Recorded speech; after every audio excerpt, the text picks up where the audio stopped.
Northwest Florida. WGSX Lynn Haven, WVLQ Port St. Joe, powered by Panama City Toyota. ESPN Northwest Florida. It's the Coach James Hale Show. Do you know who I am? Live and local inside the J. Michael Studio. People know me. ESPN Northwest Florida. Filling in this morning, it's Coach Brian Haddad.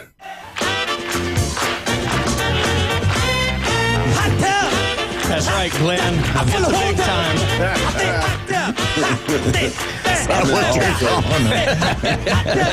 Hey, big fish in small pond is still a big fish. Oh, we need a hot tub. That's right, man. Yeah. Willie Memphis wet. Yeah. Get in the hot tub. Yeah. Willie wet. Will. Well, as you can tell, Coach Hale is not here today. He said he wanted to see some snow. He didn't realize he could just hang around. Couldn't see that. Chipley, north of Chipley. He's up there in the mountains. I told him if he heard banjos to floor it, but he's going to be up there for the remainder of this week. So you're stuck with us here this week on the Coach James Hale Show. Brian Haddad sitting in for Coach Hale, joined by Glenn and Patrick and the Wildcat himself. Guys, how are we doing on this Monday morning? Freezing cold, but happy to be here. Yep. Patrick, good to see you, man. I haven't seen you in a bit. Yeah, it's been a hot minute. Enjoying the weather today. Yeah? Summer's coming. Okay. Summer's coming. All right. In my line of work, I want one he's I can having. tell you. I was summer's gonna coming. say. We enjoy this. I want what he's got in his coffee. we will freeze our butts off today. Yeah.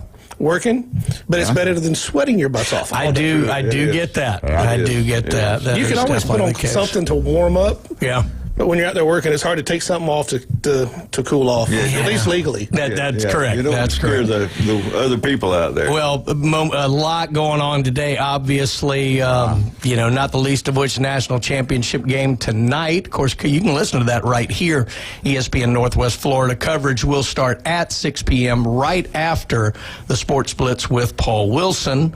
Miami playing a home game, essentially, versus Indiana for the national championship here. So, seems like 2 years ago, we had the semifinal games, and we'll get into that, I know, a little bit later. But I did want to also bring up a couple other things before we get going. First, on a personal note, today would have been my mother's 79th birthday. So I do want to say happy birthday there, Mom. I know she used to, this will be the first one, we'll have without her. But she used to listen to this show and watch it religiously and would often tell me what an idiot I was. So That's what moms are for. That is 100% true. So she did want to say stand in line for that. Right? Well, fair enough. Yeah. And then obviously today we are celebrating kind of the life and legacy of Dr. Martin Luther King Jr. It's one of those, I don't want to get off on a Coach Hale tangent here or anything like that, but it was one of the things I was thinking about, and I do every year on this day, is it is very easy to get caught up kind of in the, starting from a negative of, well, I don't have this, or I'm not this, and just anything in life. And one of the things I always respected about Dr. King and speeches that I've watched and listened to was he always talked about what we could be. And just that simple change in approach can really make a big difference. He used to talk about this coaching, when dealing with kids, is changing your mental approach. And while it may revolve around the same things, when you start from a positive of what I can be versus the negative of what I don't have or what I'm not, it really makes such a difference in life. So, maybe just consider that today. I mean, I'm not intelligent enough to go further with it. What's that one saying? If you think you can or you think you can't, you're right. Either way, you're right. Yeah, that's true. So obviously, there's going to be a lot of reflection on that, and I would encourage everybody to listen to obviously his famous speech, there in Washington D.C. and not just him, but the whole movement. 100%. The whole movement. 100%. I think they ought to change it from Martin Luther King Jr. Day to something else that encompasses all of the other people that were working for civil rights and things like that. Because, well said. to making the world a better place, because I know everybody likes to say we're worse off than we've ever been, or politics has never been the way it used to be, or Thank we've God never for that. been so divided. And let me tell you, study history. Yeah. We don't have people getting beaten with canes on the floor of Congress today. We don't have, as bad as politics and commercials have been, there were times in the 1800s where candidates' wives were called hermaphrodite. I mean, it has been worse. What I want to know is, where did all of those love, peace, and I'm tired of working for the man, all those hippies from the 60s going? Well, we got old. Where did they go? Where did they go? They were supposed to change the world. Where did they go? They were at Bob Weir's memorial over the weekend. Now, when you remember, they were a blur. I can tell you. There you go. It was a blur. No. But anyway, again, don't want to go. We've got a lot of sports we've got to get into today, but I did want to bring that up. Part of that theory is, okay, I really was always trying to be at least 5'6", and I never made it. So, I'm just. But again, You just didn't try hard enough. I could be. Now I'm going. Well, I'm only 5'3". I went from a big 5'4" to 5'3". I'm shrinking now. But anyway. They make shoes for that, Glenn. They do. Yeah, there you go. But So you can be 5'6". That's right. But then you got to be able to walk in them. There you go. Altitude is everything. That's right. If you'd like to be a part of this sinking ship here with us today, feel free to give us a call, 215-6290. That is 215-6290. And as always, be careful out there. Kids out of school today. So Listen, we had a busy weekend. Yeah. They had the big wrestling match down at. I always say wrestling because I was looking for the top rope and the turnbuckle, but down there in the Gator Brawl down there, we got a lot of big teams down there. And then this coming Friday and Saturday, it will be the 7th annual George Milligan Wrestling Tournament at Bay High, and it's the 50th year of Bay High Wrestling. So you can get out there and enjoy that. And I'll have some teams and everything going to be in it on Wednesday and some more information for you. But get a hold of Coach Deaton or the Bay High Athletic Director, and they can give you some more information. But Saturday night, Bay High had a bad week this past week. They lost 3 games this week. But they played Godby Saturday afternoon. They lost 49-41. This is boys basketball. And Rutherford went and beat. They went and beat Mariana 66-38. That's a good win. And then Choctaw girls beat Bay girls 43-31, and the Mosley girls beat Chiles 62-53, and the Destin girls won. They beat Port St. Joe 44-28. And then we don't have any soccer scores because Friday there was their last day, and they will start their district tournament. I have a little bit on that. But tonight in boys basketball, Bay's at South Walton. Bozeman's at Orange Beach, and Coach Latch is going to play against his dad over there. Oh, that's cool. Yep. That'd be interesting. And then Bluntstown's at Rutherford. That's at 4:30. And then Chipley's at Bethlehem. That's at 4:30. And girls will host. Bay will host Fort Walton Beach at 7. And then the boys district tournament starts Tuesday and Wednesday. So does the girls. And so right now on the 3A District 1, number 1 South Walton has a bye, and number 6 Pensacola goes to number 3 Pensacola Catholic, and number 7 Bozeman goes to number 2 Destin, and number 5 Walton heads over to Freeport. That's 3A District 1, and in 3A District 2 Gadsden's at Rutherford. This is boys, and in number 1 North Behaven, number 2 it's Sewanee, and number 3 FSU School. They all have a bye. Yeah. And then 4A, Fort Walton Beach, number 1, and Wakulla, number 2, they have a bye.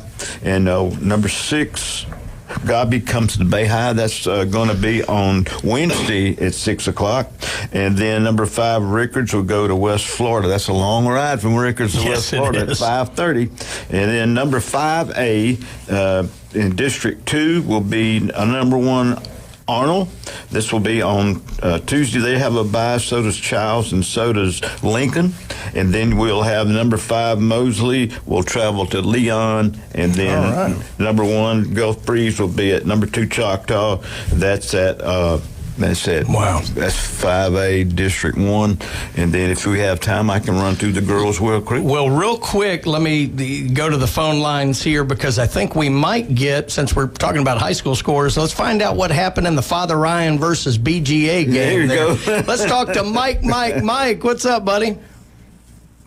Nothing much. I'm glad you mentioned them. Those are the only two teams my JV basketball team whooped. Back in the day, I don't want to make it about me. We got crushed by North and McGavick and some other ones. Oh, yeah. Anyway, I called to talk about, I said it, I think, 3 years ago. Dr. King spoke at Memorial Gymnasium. They had a thing they called Symposium. He threw it together. I don't know who was behind it. You tell me. I don't know.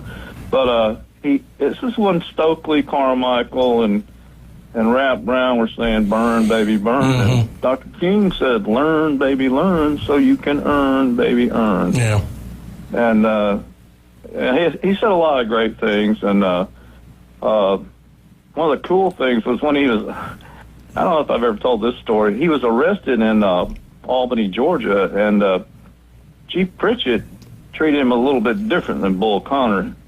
I know a man, he's dead now, unfortunately, a mentor of mine, who went and saw him at the jail as a 12-year-old on Chief Pritchett's baseball team, Little League team.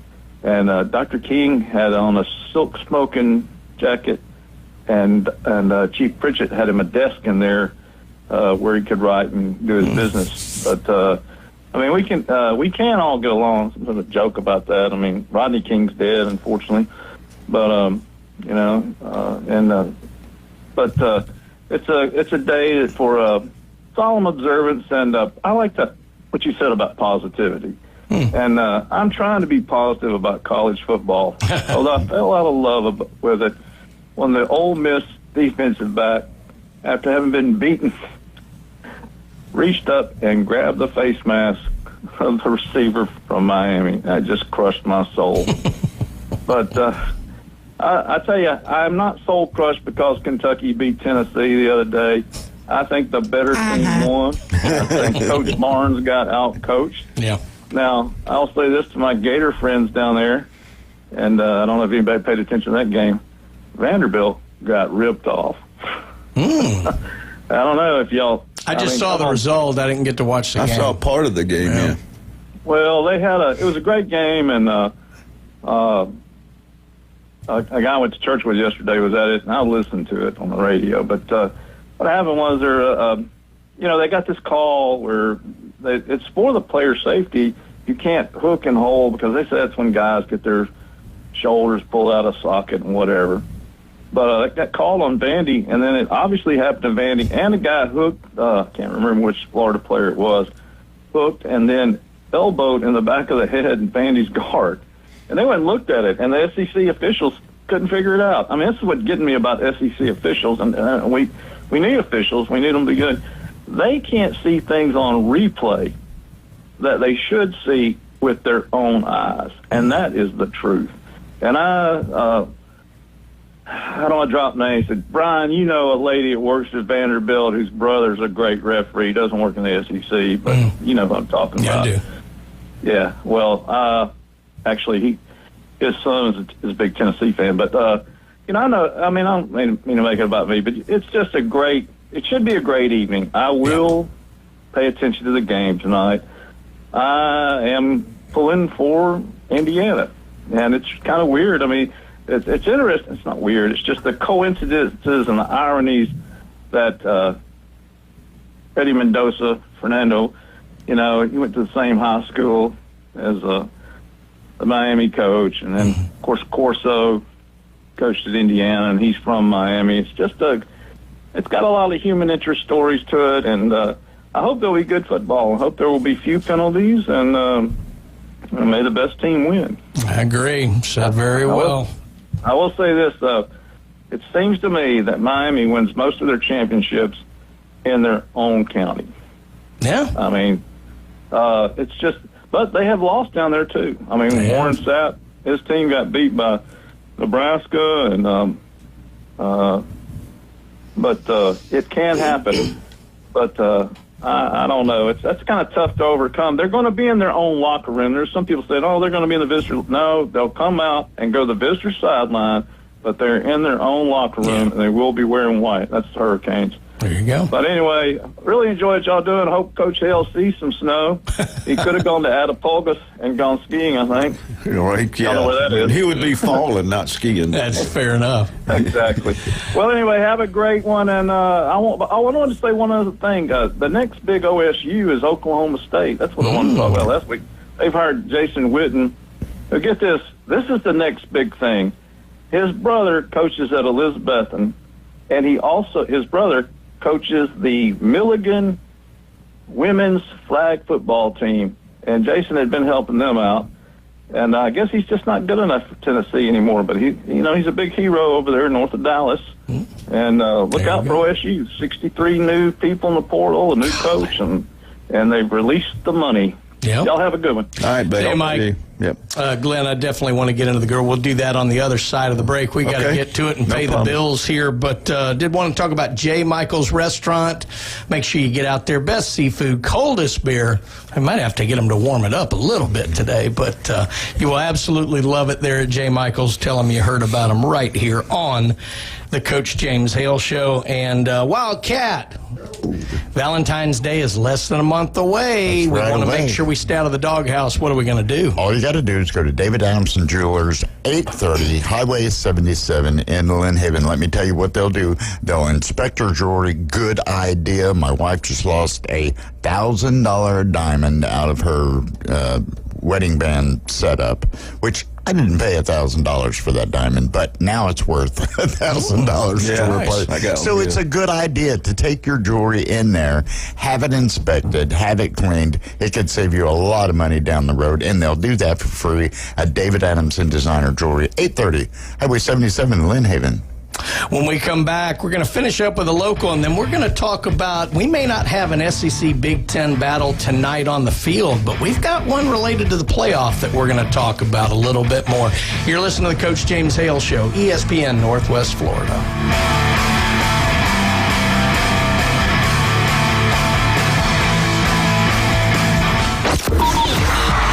You've read the headlines. You've seen the highlights. But how about the unfiltered truth? Steroid era, you can like it, love it, hate it, whatever. It's a baseball.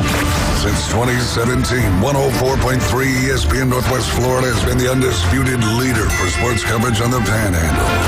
If it matters in sports, it matters to us, and it matters to you. 104.3 ESPN Northwest Florida.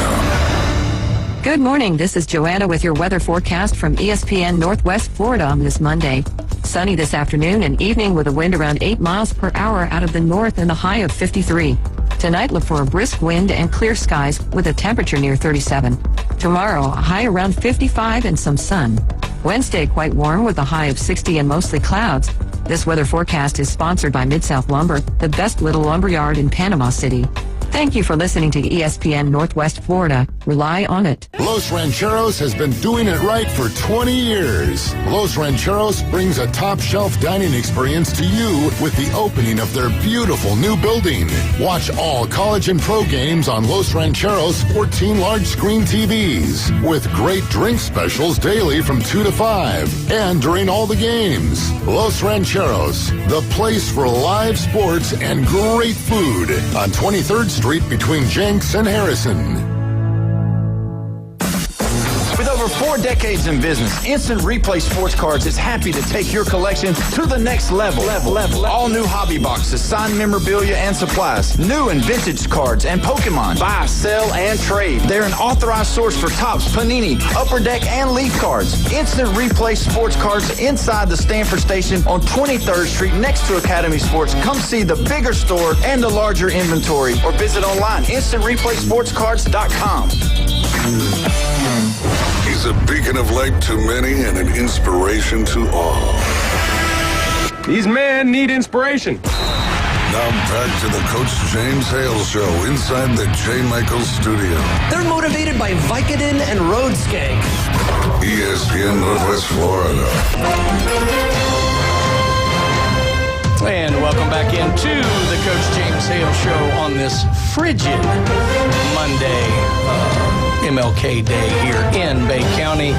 Glenn, let's finish up with the local there. All right, we have the girls soccer tournament starting this week. Now, this is going to be on Tuesday. This is 4A District 1. Number 4 Bay will host number 5 Rickards. And then this is for 3A. They will play on Wednesday. 3A District 1, number 6 Bozeman is at number 3 Freeport. Number 1 South Walton has a bye. And number 5 Destin is at number 4 Walton. And then that's at 7 o'clock. All these are at 7 local time. And then 5A, which will be on Tuesday, will be 5A District 2 is Lincoln is at Arnold. That's at number 5 Lincoln's number 4 Arnold. That's at 7. Number 1 Childs, number 2 Mosley, and number 3 Lincoln. They all have byes, and that will be played on Tuesday, and then they'll start again on Thursday, and they should finish, I think, by Saturday. And then 5A District 1, 3A District 2, is number 5 Gaston's at number 4 Rutherford, and number 2 North Bay Haven has a bye. And so that's what's going on. That will be on, all those are on Wednesday except the 3A. 3A is on Wednesday. So Tuesday and Wednesday, and then there'll be Tuesday, Thursday, and there'll be Wednesday, Friday, and that. So, and the boys are basically the same thing. So, yes, sir. Yeah, I'm good with that. This past weekend, I want to give a shout out to all of the competitive cheerleaders here in the county. This weekend, they had their regional championship over in Jacksonville at Clay High School. North Bay Haven, the defending state champion in their category, got a bid to go to the state championship. They will start out in the semifinals. Bay High School, your alma mater, did very well, finished high enough to get a bid also to the state championship. Nice. Not every team that goes to a regional gets to state, so that is a very big accomplishment. And then Mosley also got a bid to go to the state championship. They will be competing in the finals. They will get to skip the semifinals. The top 2 teams in each category get to do that. That'll be this weekend in Lakeland, Florida. So you got 3 Bay County teams. That was the only 3 that did have a competitive cheer program this year that all got a bid to go to the state championship. Outstanding. So that's going to be at the Civic Center? Yes, it'll be at the Civic Center in Lakeland, Florida. Yeah. All 3 teams will compete Friday. They have the semifinals and the finals both the same day. Yeah, it was interesting. I had an event over in Biloxi, and no, not at the casinos. That was later.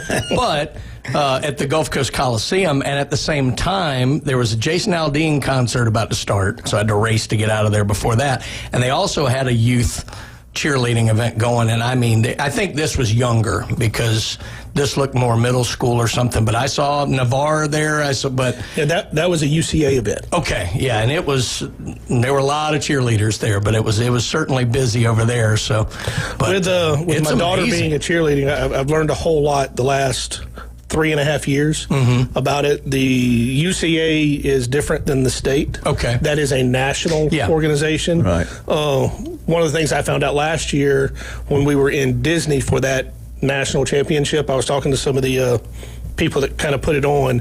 There's over 1 million cheerleaders. That's amazing. That start the year competing to get to go to Disney.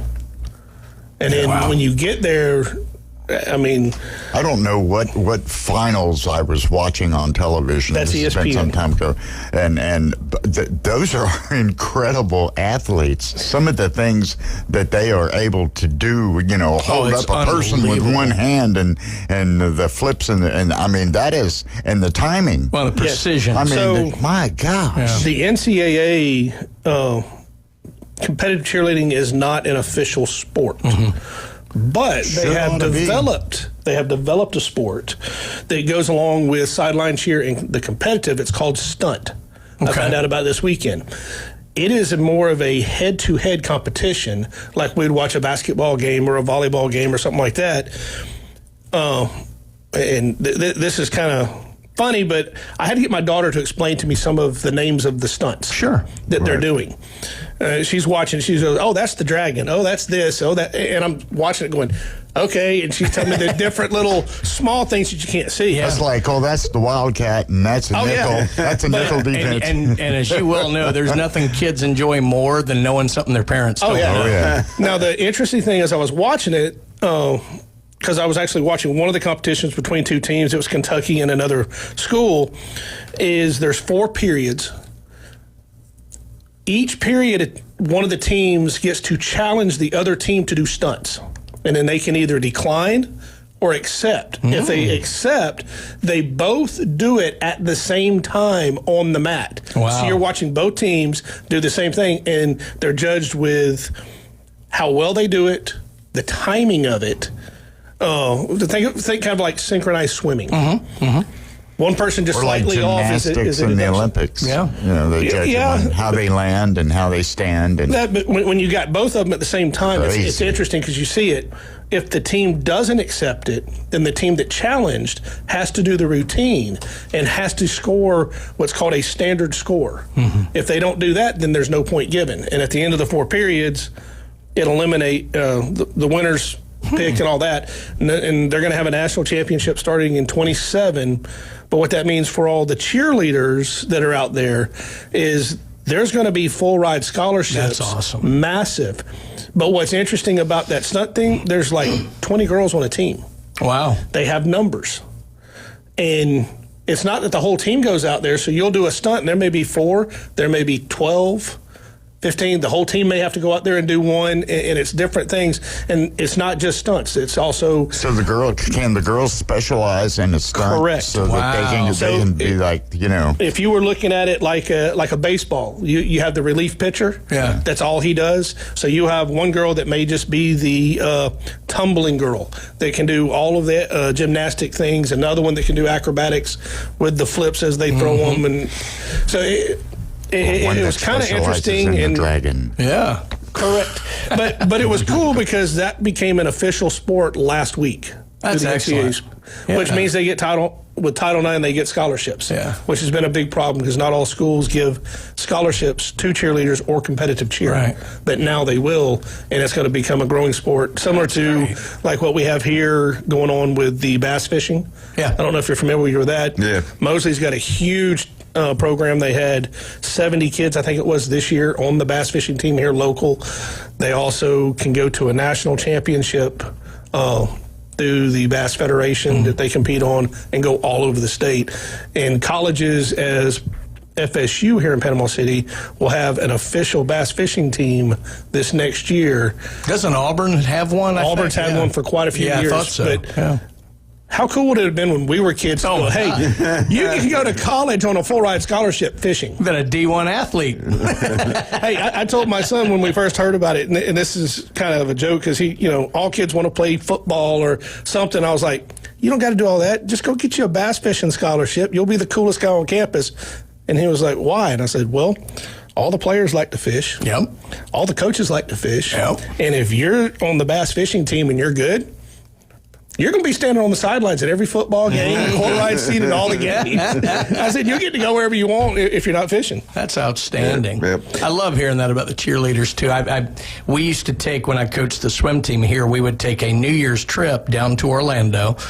We used to stay at that Rosen Shingle Creek Resort. Beautiful. And different teams in the area would put us up. We'd swim with them, this, that, or the other. And it was a wonderful, wonderful trip. But what I remember about that was there was a huge cheerleading event down there. And this is 10 years ago. But it was always down there around New Year's because it was very loud in the hotel. But, I mean, they were having an absolute ball, and they were tremendous. But, I mean, it had to have been thousands and thousands of cheerleaders there doing an event. So yeah, the college ones just had their championships, I think, a week ago or 2 weeks ago. Yeah. With all their different categories. I'm still baffled that the NCAA won't look at it as a sport. Well, I'm sure glad when FHSA made it a sport because I didn't have to write any more things for Title IX. Yeah. They had, you had 3 or 4 teams, and I'm like, thank goodness, because if you specialize, it's hard to get a girl to play another sport because they're tied up with this cheerleading That's stuff. right. And so I was like, man, thank goodness we can do this, Yeah. Well, just an example. My daughter, it's crazy. You look at the work that all of the other athletes in high school put in. Football players, basketball players, baseball players with travel ball and everything. Cheerleading's the same thing. Mm-hmm. During the summer, she was going to college clinics Mm-hmm. on her own, doing stuff like that. They have practice over the summer. They get practice in the fall, and then it goes all the way up in and through the Christmas break. Yeah. And then we come out of Christmas break and regionals, state, and then nationals, all almost back-to-back weekends. Amazing. Well, again, golly, so much going on locally. It's that kind of time of year. But again, just a reminder, tonight, national championship game. We're going to get into a little bit more of that later in the show here. But you can listen to it right here at 6 p.m. on ESPN Northwest Florida. If you want to go watch the game, I got a great place for you to go do that, because it's where I've gone to watch all college football this year. And that's Dak Cajun Place. They have their great wing special and beer special like that. But good gracious, just look at their menu. I mean, we absolutely love Dak Cajun Place. Get out there and watch the game tonight. Dr. John Ward, dermatology specialist here in Northwest Florida. If you're listening to us right now, there is a location near you. He has 8 convenient area locations. Glenn, I'm not good enough to list them all the way that he does. He does. I'm working on it, but, you know, He does it front and back. He mixes it up just to mess with us. But seriously, folks, I know it's cold. You're not thinking about this, but we live in paradise. And, 1 in 5 will develop skin cancer in their life. Don't become a statistic. Go see. If the sun comes out, you got to make sure you're covered. That is 100% true. And you can listen to him right here on Wednesday with us on the Coach James Hale Show. And my buddy Steve Burdishaw there, Steve's Bike Shop on 23rd Street, right across from Sam's. Get out there and see Steve. He's got the old bikes. He's got the new electric bikes. If your bike has an issue with it, they can repair it. He's been in business since 1979. And I can tell you right now, he'll be freezing this afternoon on the deck coaching the swimmers.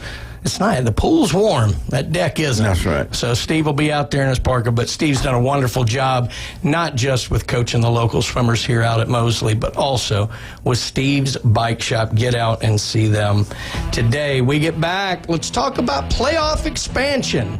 Ooh. Because for crying out loud, we got to have everybody involved in this thing, don't we? We'll talk about that next. You're listening to the Coach James Hale Show, ESPN Northwest Florida.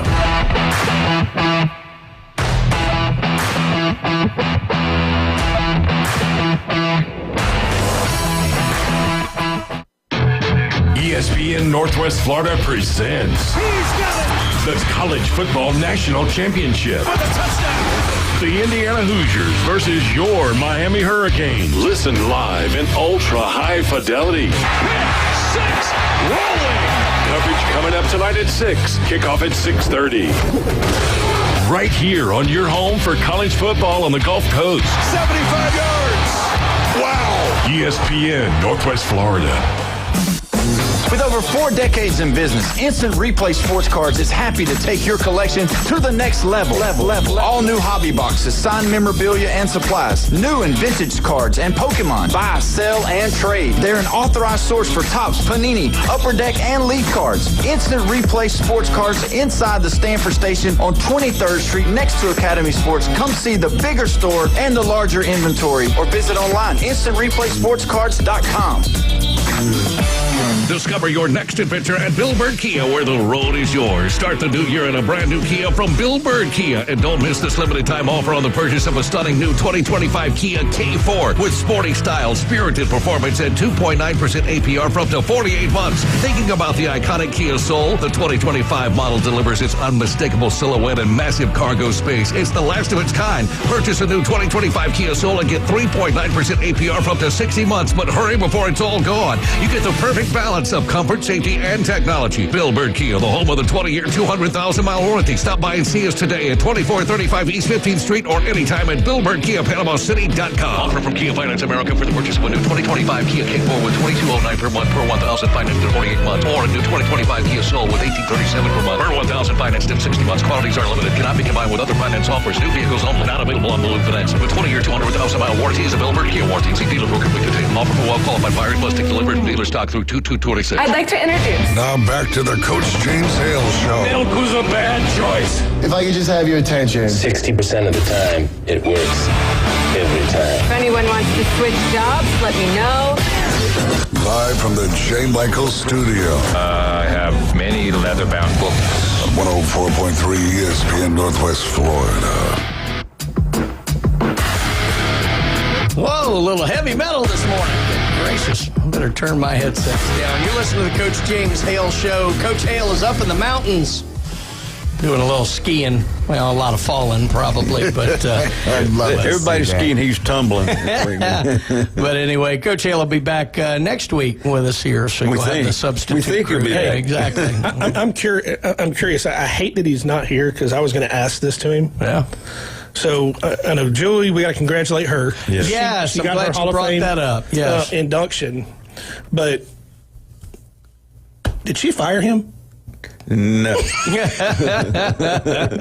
But now she tells the story she might have. But here's, that's just a joking. Cause Here's a funny thing. He got bossed at school and at home. Yeah. So he had no escape. If I were Julie, though, I would make sure that somehow her name goes higher on that wall than James. Now, the one question I did have, because Chad Mitchell would come in here and he would talk about Coach Hale's acceptance speech. Mm-hmm. Oh, yeah. And he forgot Julie. Oh, yeah. So I was going to ask, did Julie not even mention him? No, that was a joke on Facebook. We all sent something in. Did you forget James? And that was what I hated. I had to miss Julie's. I had to go out of town, but I was at James's last day. And a lot of us we were laughing. It was like a little radio get-together there in the corner. But we all turned and looked at Julie and Jamie and went, oh, my, it was not good. We said that couch better be comfortable. So, but anyway. But yeah, she was the first women's athletic director in Bay County. She did a great job, and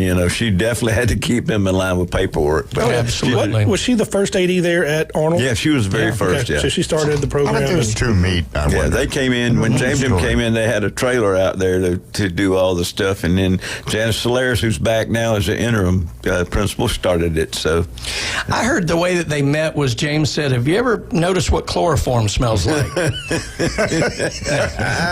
That's a poor man's roofie, right? It's just a rumor. That was at South. But seriously, congratulations, Julie. Yes, That's congratulations, a heck of Julie. an honor. That's right. I'm glad you brought that up. I'm sorry I wasn't able to attend. Right. Did a great job. So Jacksonville for that. That's right. People don't realize how much work goes into that.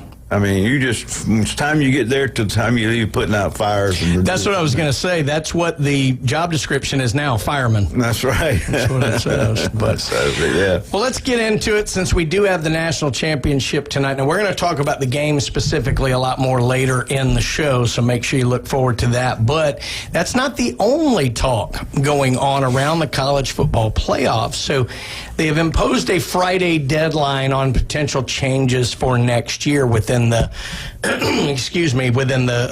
commissioners that look at changes to the college football playoff. And obviously the Big Ten and the SEC are the big power players in the room.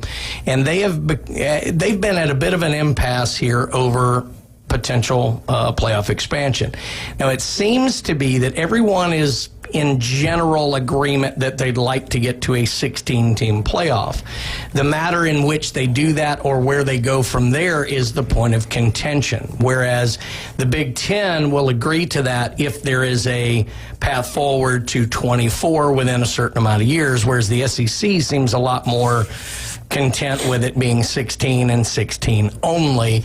And there's obviously a lot of different reasons for that. Now, we just went to 12 recently, so one of the comments that I thought actually had a bit of validity to it was, we change this thing every year. It's like, let's give it a couple of years and kind of truly see how things work versus just always constantly changing this thing, because you never get a real good sample size of it. But Greg Sankey and Mississippi State President Mark Keenum, who's the chair of the CFP's Board of Managers, which I think is smart, Glenn.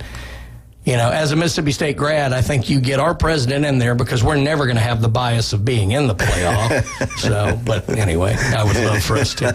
But they have stated publicly that the SEC would prefer a 16-team model. They just don't want to commit to the 24-team model. So I'm going to pose it to both of you, Patrick. I'm going to start with you.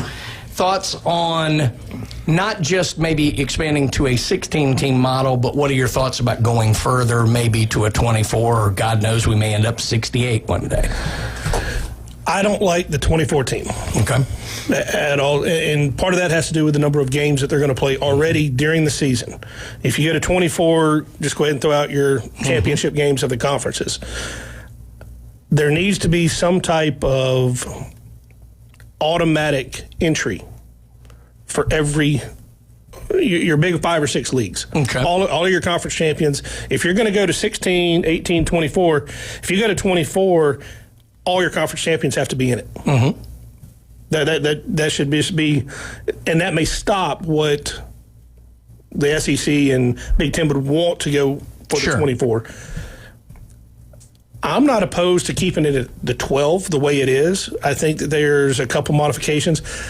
One of the things I looked at was possibly going to a 14 team, which really hasn't been talked at, and having 2 play-in games for the 11 and 12 seeds. I think that would be a better fit than going to 16 or the 24, because it kind of eliminates the last 2, like this year with the teams that were left out because of 2 teams that got in that probably shouldn't have been there. But yeah, it's kind of, you have a path in if you're a group of 5, but you have to kind of earn it maybe a little bit more. You can do similar to what they were talking about. If you're within the top 12, you're automatically in, no matter how that goes. That's right. But if you're in that 20 to 25, like they were, James Madison or something like that, you win your conference, but you're ranked 25th, 30th, 50th, it doesn't matter. You play the play-in game. Yeah. And you play the other teams that were looking at getting in the play-in game. Sure. And if that would have been Notre Dame this year, then you could have had Notre Dame hosting a James Madison Notre Dame game. We all know how that would have went. Sure. That's kind of my thoughts on it. I don't like a 24. It's too many more games. The Super Bowl's in 3 weeks. What are you going to have, a Super Bowl and national championship the same weekend? I mean, have you seen the tickets for this game? Yeah. $3,000 in the nosebleeds? Yeah. If Indiana shows up, they're going to show out the money. Yeah. Yeah, it's one of those things where we've got to figure out the schedule, certainly. It's a separate but somewhat linked argument that we can get into another time, certainly. But, I think one of the reasons the Big Ten is a little more hell-bent on going to 24 is in the current setup, and look, I could get Jason and Jim in here and they'd tell us it's for ESPN bias and this and the other. They may not be wrong.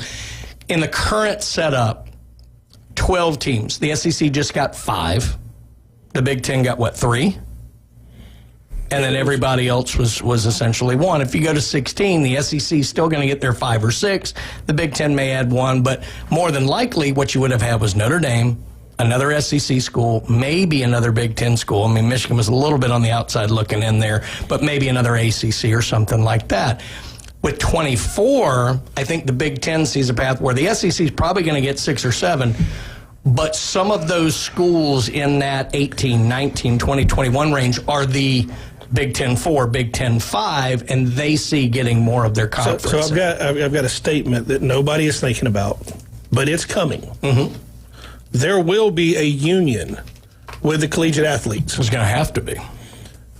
So knowing that is going to happen, what is going to happen to the collective money, the NIL money that the schools pay out when you start telling a kid, oh, well, we're going to pay you $1 million to play for us? And they go, well, is that 12 games, 13 games, 14 games, 15? I mean, how many games is that? What is my bonus after the 12 game to go to that's all. That's that guy sitting over there in the corner that nobody's paying attention to. That's going to come like a wrecking ball through all of this. That's right. And it won't be able to be done independently, as you're saying. It'll have to go through that collective bargaining process. Glenn, quickly, your kind of thoughts on 16, 24? Well, the thing is, we need to find out how to regulate the top 12. Okay, we got the coach poll, got AP poll, then we got the people in the committee. All right, so somehow they have to sync. I don't like some of the people that are on there. But see, then, now I'm not a Notre Dame fan, but they had Notre Dame all year in front of Miami. Then you get down to the nitty gritty, and then their narrative fits, I think, whoever they want in. That's just my opinion.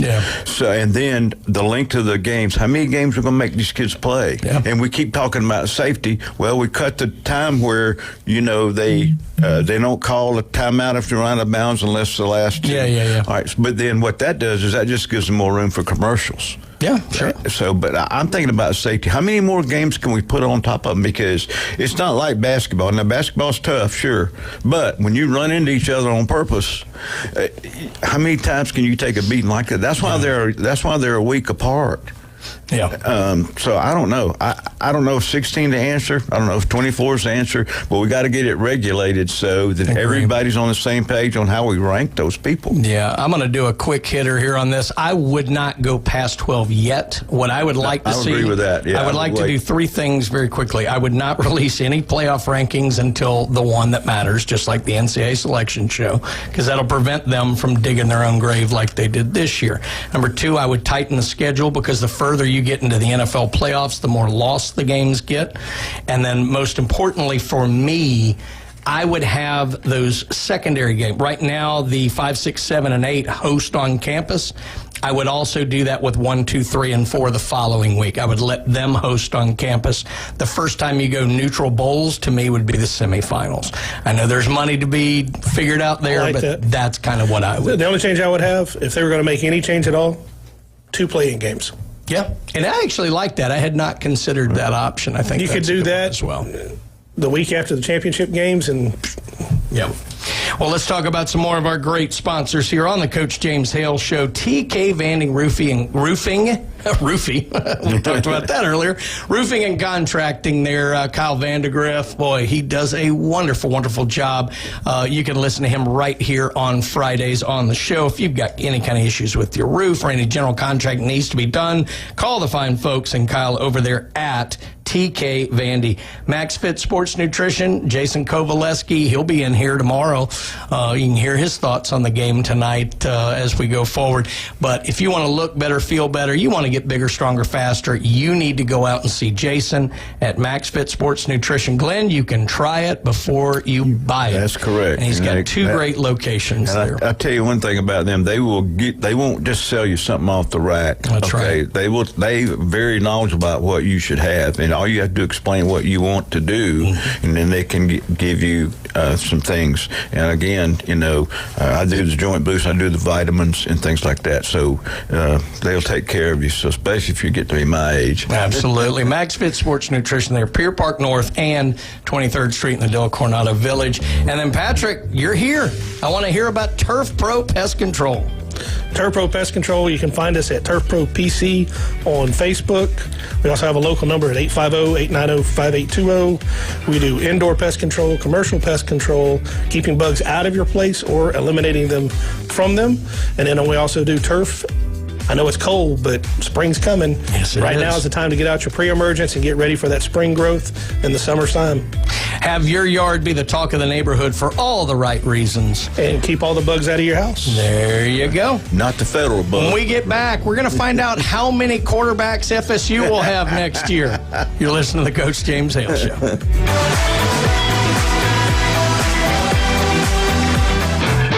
ESPN Northwest Florida presents the College Football National Championship. With a touchdown! The Indiana Hoosiers versus your Miami Hurricanes. Listen live in ultra-high fidelity. 6, rolling!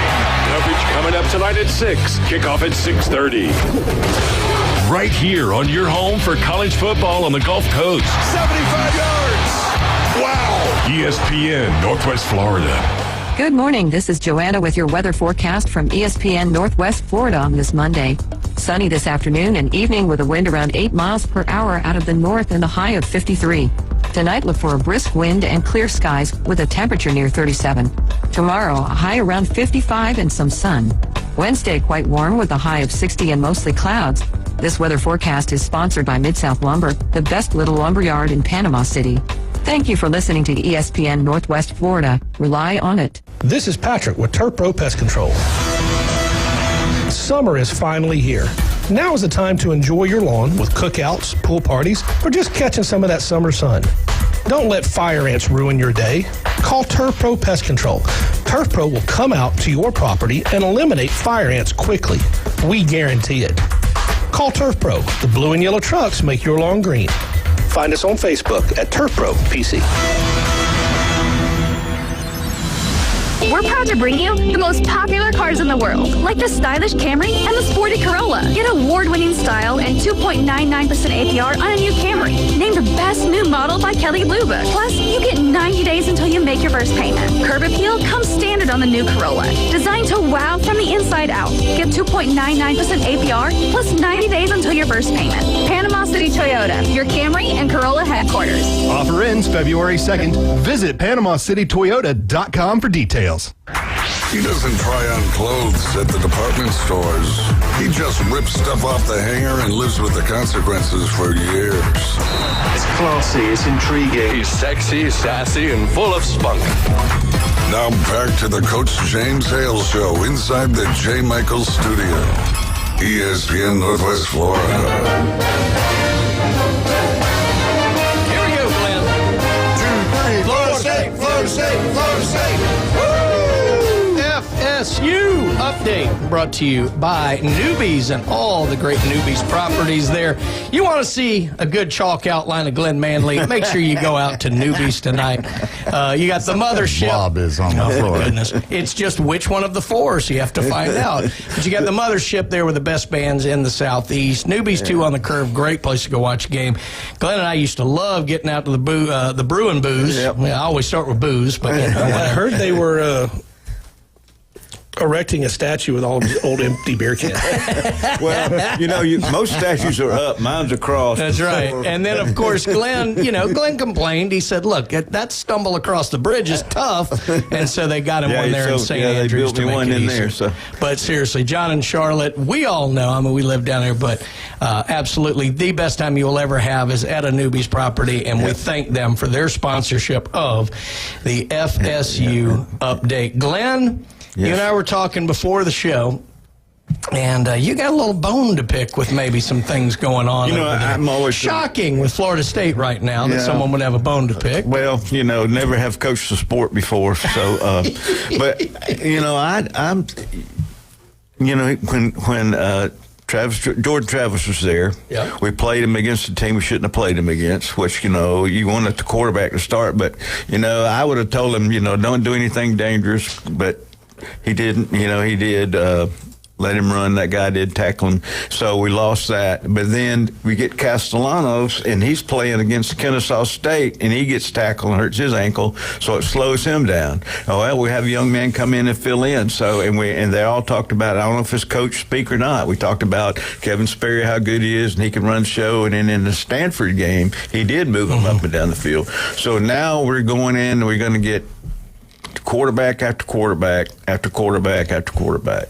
So what's going to happen is, are we going to run Sperry off and let him go play somewhere else? I mean, in this NIL stuff, I know he can't leave right now, but the thing is, if you know, why should he have to? You know, competition's great. I mean, I like it, but why should you have to? Why should you have to? You know, prove yourself over and over and over every time they bring somebody in. Yeah.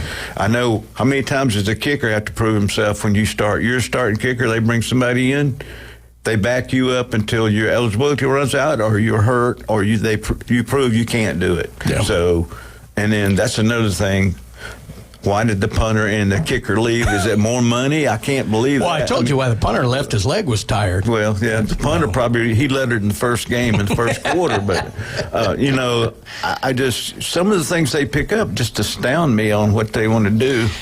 But, yeah, I mean, they're not paying me to make these decisions. That's right. It's just my opinion. I mean, to that point, you know, like you look at the portal. Obviously, there's always a lot going on with this portal, and most of us hate it, and it is kind of a, you know, an unfortunate thing right now. But to this point, and I've got to get to my notes here. FSU has brought 22 players in, and they have 35 going out. Now, not all of those 35 have yet committed to a school. The unfortunate story that needs to be told more and that isn't being told more is how many don't. And then you're don't get to come back. Yeah, and they never go anywhere. And the end of January, your scholarship runs out. So because all these players who enter the portal think, oh, well, I'll just end up transferring somewhere else. And again, because they never hear the stories of the hundreds, if not thousands, who don't find a new place and their career is over. There's also another side of that where there are players that are in the portal that were told by the coaches to go to the portal because you're not coming back here. That's true. We're not renewing your scholarship, and it's the way college football is now. You know, you go shop yourself. You just shopped yourself. It's just like if you own a business and your guy starts shopping himself, well, he might not be there too long. That's right. You might replace him. That's right. Could be some of the stuff that we were talking about with the quarterbacks and stuff like that. Well, the other thing too is anybody can be an agent. It can be your parents. It could be your next door neighbor. It doesn't have to be an agency. And so some of these kids are getting things whispered in their ear that just, you know. Well, like you say, we always made the joke, it used to just be the crazy uncle. Yeah. You know, when they were recruiting you. Still is, or a parent. Yeah, now it's a whole lot of people. Well, I can tell you 2 players that were at Florida State that the parent has been the reason. That was Rodney Hill. That's why he wasn't retained at Florida State. He transferred because his parents were telling him he was worth more somewhere else. And then Luke Cromenhope. Yeah, that was literally from what I was told. His parents telling him he needed to go somewhere else because the fruit wasn't high at Florida State, and now he's transferred again. Yeah, Florida State, based on what I'm seeing here with Knowles 24/7, has brought in 3 4-star players. One was offensive lineman from Auburn. We have a running back from Texas, which actually that one looks pretty good. And then the linebacker, I believe, from North Carolina. And there's another kid too. There's another linebacker. Tight end is a tight end. No, there was two good linebackers that showed up. I don't know if he's a 4-star. Yeah, he was the lead. I forget what school it was, but he had 130 tackles last year. Nice. And again, who knows what these start? I mean, that's the one thing that always baffles me in all this. We get on these coaches for all this. Oh, well, they didn't pan out. So, have we ever thought maybe the people evaluating the high school talent maybe don't know what they're doing? Well, there's some of that. There's some of them that, you know, the kid looks good against his competition. Sure. But the competition wasn't that great. That's right. And then there's some that he doesn't look that good, but the competition was great. Yeah. Right. Now, the one thing that nobody's really talked about, and I mentioned it to Glenn, I think, last week, one of the things that I think is hurting Florida State has to do with how they're standing behind the head coach. When you look at a head coach and you say, hey, we're going to give you 1 year. Yeah. Well, you can't be loyal to all those guys that you've had on the team. You don't have time to develop. I got to go win, because if not, I'm not going to be here the next year. Yeah. And now you start to become this perpetual, I've only got 1 year, I can't build a team. Sure. I have to go out and that get hurts your recruiting. Well, and look, the kids are aware, and they're tentative about it. They're like, I got to make sure and take care of myself. So, am I really committed here or not, or do I have to keep my feelers out for every? I mean, it's tough. It's a different world for you're sure. Sitting there, and we all talk about player loyalty to a program, but I know several players that were told, you're not coming back here next year. Yeah. You know, I hate to pivot into more negativity, but unfortunately, I thought Florida State, I thought they were going to get their first ACC win of the thing. They had the lead at halftime over Wake Forest, 34-31. Wake comes back late and gets the win, 69-68. FSU drops to 7-11 on the year and 0-5 in the conference. Thank goodness softball's coming. I think the coach has done a decent job there.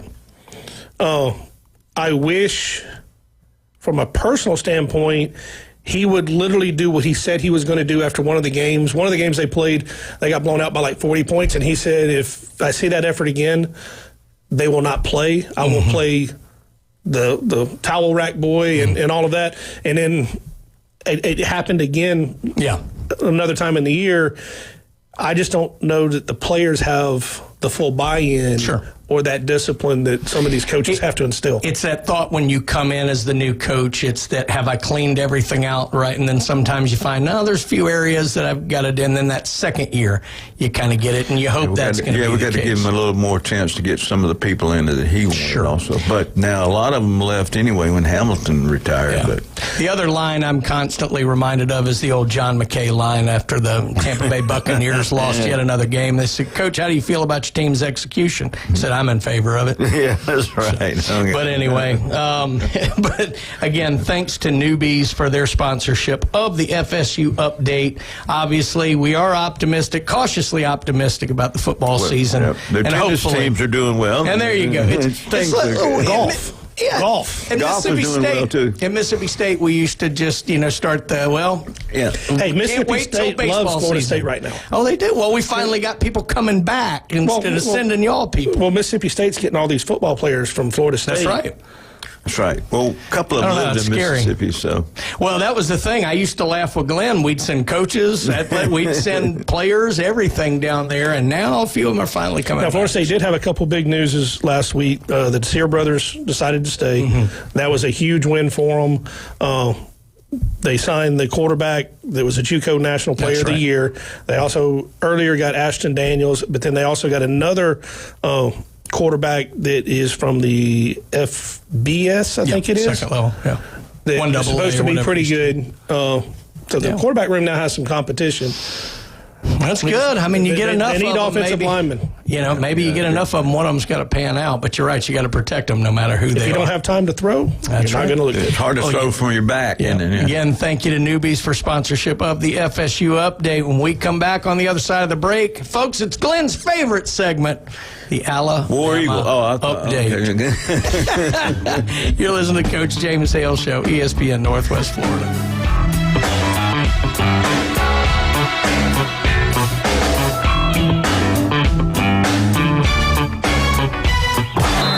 ESPN Northwest Florida is taking it to the home.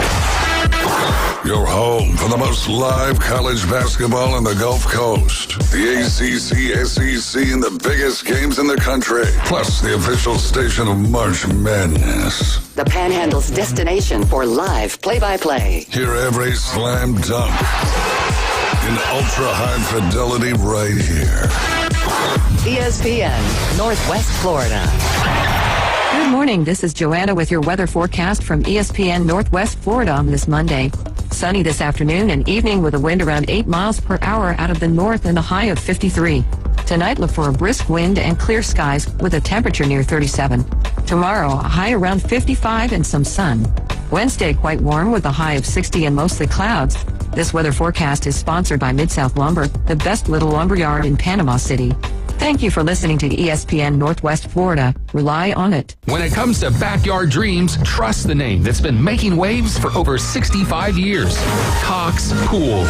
Serving the entire Florida Panhandle, Cox Pools brings experience, innovation, and quality to every custom pool design. From luxurious spas to resort-style pools, no vision is too big. Make your backyard the place to be with Cox Pools. Cox Pools, 65 years strong and still making a splash. Visit coxpools.com or call 850-235-7957. WGSX Lynn Haven, WVLQ Port St. Joe.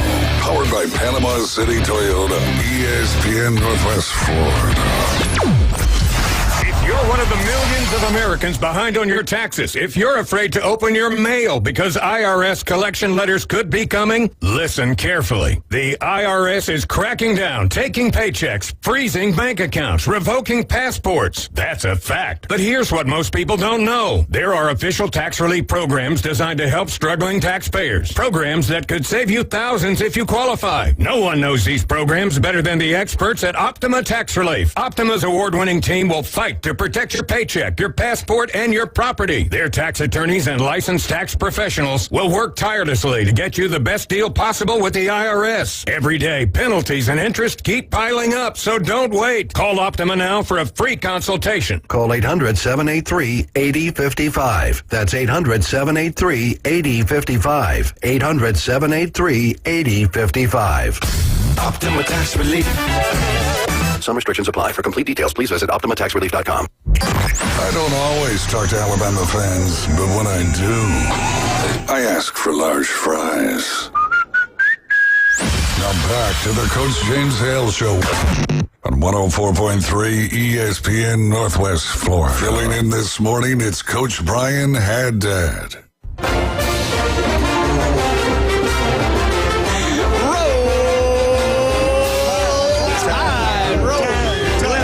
his arms like, where's mine? Patrick, you and I are just mush. We don't. Yeah. Come on, Bone Crusher. Where's my money? You got to give a Bone Crusher, man. Yeah, your check's in the mail, Johnny. Yeah. Brian Haddad sitting in for I heard a bunch of noise, but I don't know what was what you heard. I thought I heard Boomhauer. Here's what you heard. You heard a lot of people turning their radio dial, unfortunately.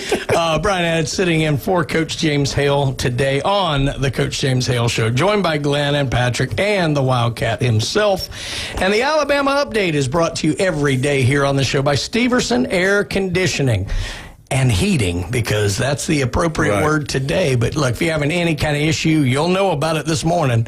But call the fine folks there. Jason and the crew at Steverson Air Conditioning will make sure that your unit is running perfectly. And look, if it's time to go on and bite the bullet, get you a new one, you can do that. They'll recommend a unit for you that is one of those things that will actually save you money over the span of time, because it will save you money on your power bill. That is Steverson Air Conditioning. They are number one. I want to start with Alabama basketball first here, just briefly. Alabama got a nice win over Oklahoma over the weekend, 83-81. That brings Alabama to 13-5 overall and 3-2 in the conference after having kind of a rough start to the conference schedule. Alabama gets a rare Wednesday off this week as they prepare to host Tennessee for the, it's not the third Saturday in October exactly, but the big rivalry there with Tennessee, Saturday at Coleman Coliseum on the campus there at the University of Alabama. Now, let's get over to, again, our favorite topic, football transfers. Alabama currently sitting with 15 transfers in, 21 transfers out.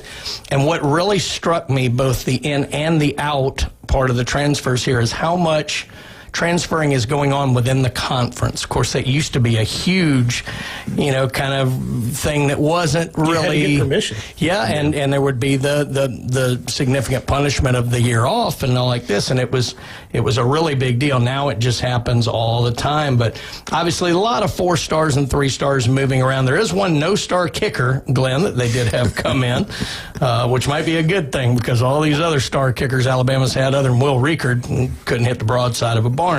But some of the schools where Alabama players are coming in from: Texas, Ole Miss, Michigan, Oregon, Mississippi State. What in the world? I got to talk to somebody about that. Washington, Virginia Tech, more Michigan, NC State. Should have been another one from NC State. Yep. We can talk about that later. USC, Oklahoma State. Now transfers out, going to Ole Miss, a couple to Texas A&M, 3 to Ohio State. That pipeline's still alive and well, apparently.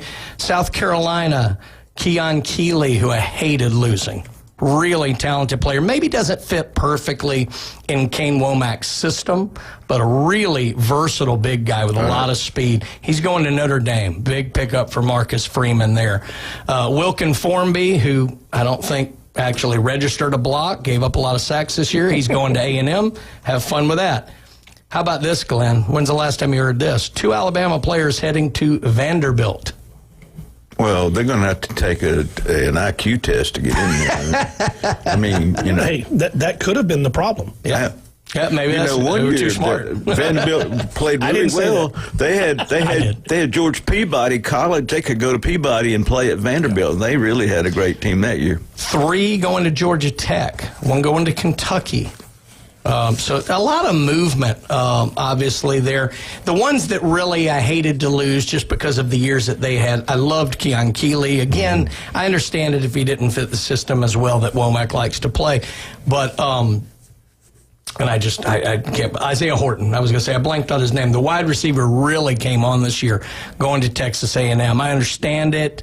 Obviously, a lot of money involved around the Aggies program, but they also like to throw the ball, and they had a good team. I mean, they were in the playoffs as well. So I understand that, but boy, I hate that one. I mean, Alabama's got some talent in the wide receiver room, and they definitely brought some guys in, but losing Horton was not good when you already have Jeremy Bernard that's going to go out and Ryan Williams coming coming off not a very good year. So that one was tough. But some of the transfers in, they went heavy defensive and offensive line, which is a good sign to me, because to me that's where Alabama, particularly on the offensive line, was really weak toward the end of the season. Not a lot of strength up there, not a lot of coordination on the offensive line. It seemed like any time a team would stunt, nobody knew who they were picking up. You'd have 3 guys go to get 1 and 2 coming unmolested to the quarterback. So any help we can get in those areas, I'm pretty happy with. Right. So, but it's just, again, it's the day and age that we're in. It's, some of these guys may be on their 3rd school. I think I heard TJ Finley's transferring again. This will be, his 7th school. It's unbelievable. I mean, he's going for the whole thing. He's just trying to play for everybody. Wow. Now, this is not going to be Alabama specific, but it's something we talked about years ago. And I'm curious to y'all's thoughts on it as it relates to transfer. One of the worries we had was, how's the locker room going to react when a kid coming in is getting more money than me, particularly when it first started, because the guys who had been there for several years. And then, what if, hey, I've been here 3 years and been a starter, and this new kid's coming in, he's making more than I am. What's that all about? Well, the thought was, they may not know, even though kids talk. We had a situation break over the last couple of days at Ole Miss where the NIL deals got leaked, and apparently it's caused a lot of issue within their team, where a lot of people were really upset at some of the money certain players were making where certain others, and it's causing trouble inside that locker room. And what makes that even a bigger deal, think about, 10 days ago, how tightly knit that team seemed. Obviously with everything with Lane Kiffin and Pete Golding, they really rallied around each other, made a tremendous run. We're a player or 2 away from being in the national championship game. To now really going through it with all these transfers in like that. I mean, what do you guys think? Was this just inevitable that it was going to end up this way? Yeah. Yes. Yeah. Easy one. I do.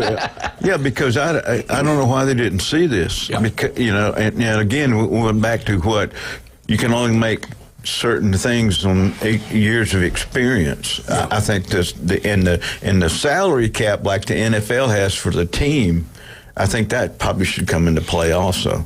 Yeah, you're going to have to do something like that where you can't do it with the NIL. Mm-hmm. That's a beast of its own. That's correct. But with the revenue share, yes, you can do that.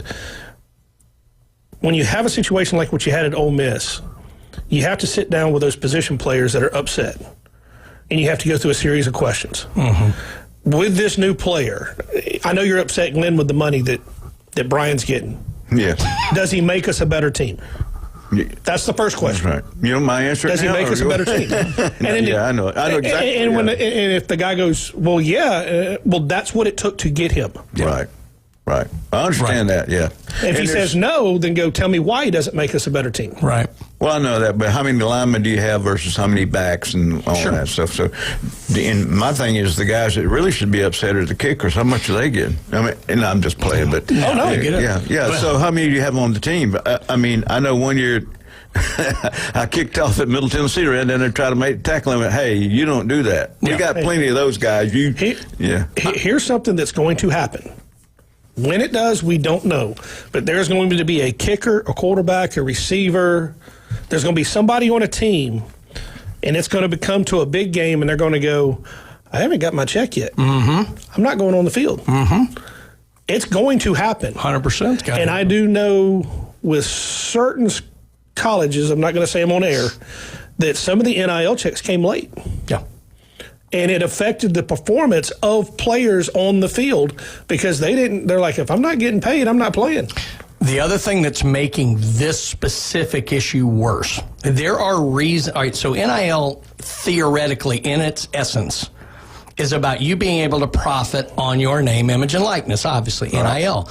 That is separate to a direct payment from the university. Yes. Now, because it's out in the shady world of boosters and the car dealer who's going to give you money and you never have to cut a advertisement for their dealership or whatever like that, there was a thought, maybe rightfully so, maybe just, a thought of control, to bring that somewhat within tertiary school control in terms of collectives. But the more you bring it in-house, I think that's what makes this system blow up worse.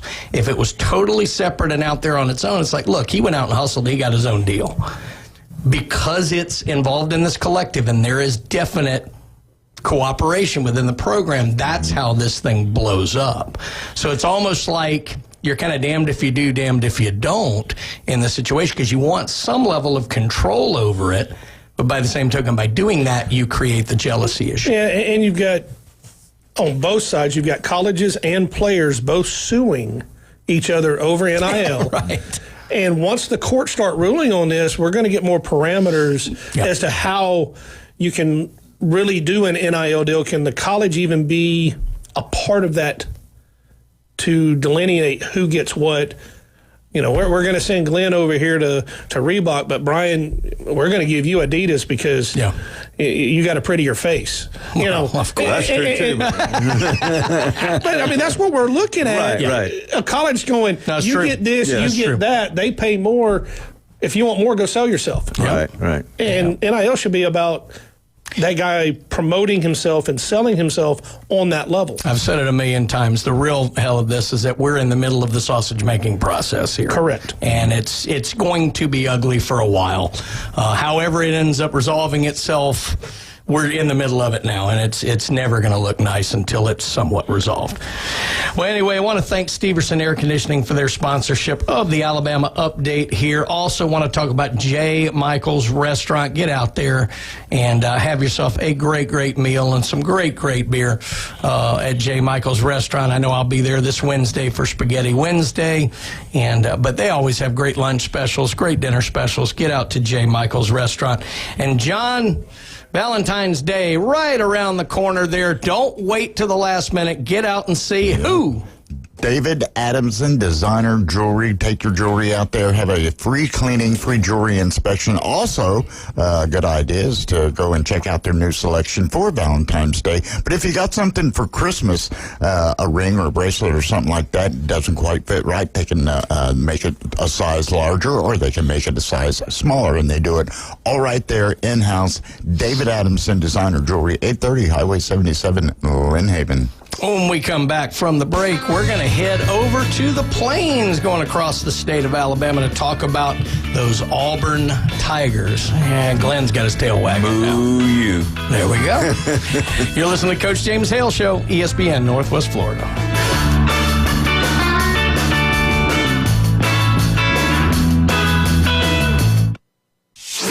ESPN Northwest Florida. The Dan Patrick Show. Did they benefit from this with Lane Kiffin leaving? He doesn't want us. They kind of rallied around this. And I know it sounds strange that the guy who recruited all these players, built this team, got you in this position. Were you better because Lane Kiffin wasn't your coach last night? It's the Dan Patrick Show, weekday mornings from 9 till 11. ESPN Northwest Florida. Good morning. This is Joanna with your weather forecast from ESPN Northwest Florida on this Monday. Sunny this afternoon and evening with a wind around 8 miles per hour out of the north and a high of 53. Tonight, look for a brisk wind and clear skies with a temperature near 37. Tomorrow, a high around 55 and some sun. Wednesday, quite warm with a high of 60 and mostly clouds. This weather forecast is sponsored by Mid-South Lumber, the best little lumber yard in Panama City.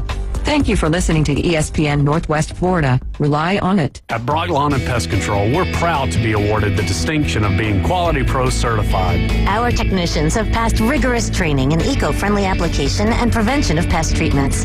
Part of the program is the practice of integrated pest management. IPM's goal is to prevent pests from ever entering your home. It includes inspection, prevention, education, and, when necessary, application. We're proud to be Quality Pro certified. Brock Lawn and Pest Control, the standard and level of trust. Reliable Copy Products is proud to be the exclusive dealer in Northwest Florida for Kyocera office equipment. Reliable Copy Products has been committed to providing professional, personalized service for the last 35 years. They understand that the right equipment does not always fall within today's budget requirements, so they offer several options for the equipment you need today for the growth you expect tomorrow. Call James Smothers at 784-6601. 784-6601. Reliable Copy Products on Harrison Avenue, just north of Bay High School. Now back to the Coach James Hale Show. I'm not prepared. I really am not prepared at all. I hope you won't judge me on one email I sent 10 years ago. My apartment smells of rich mahogany.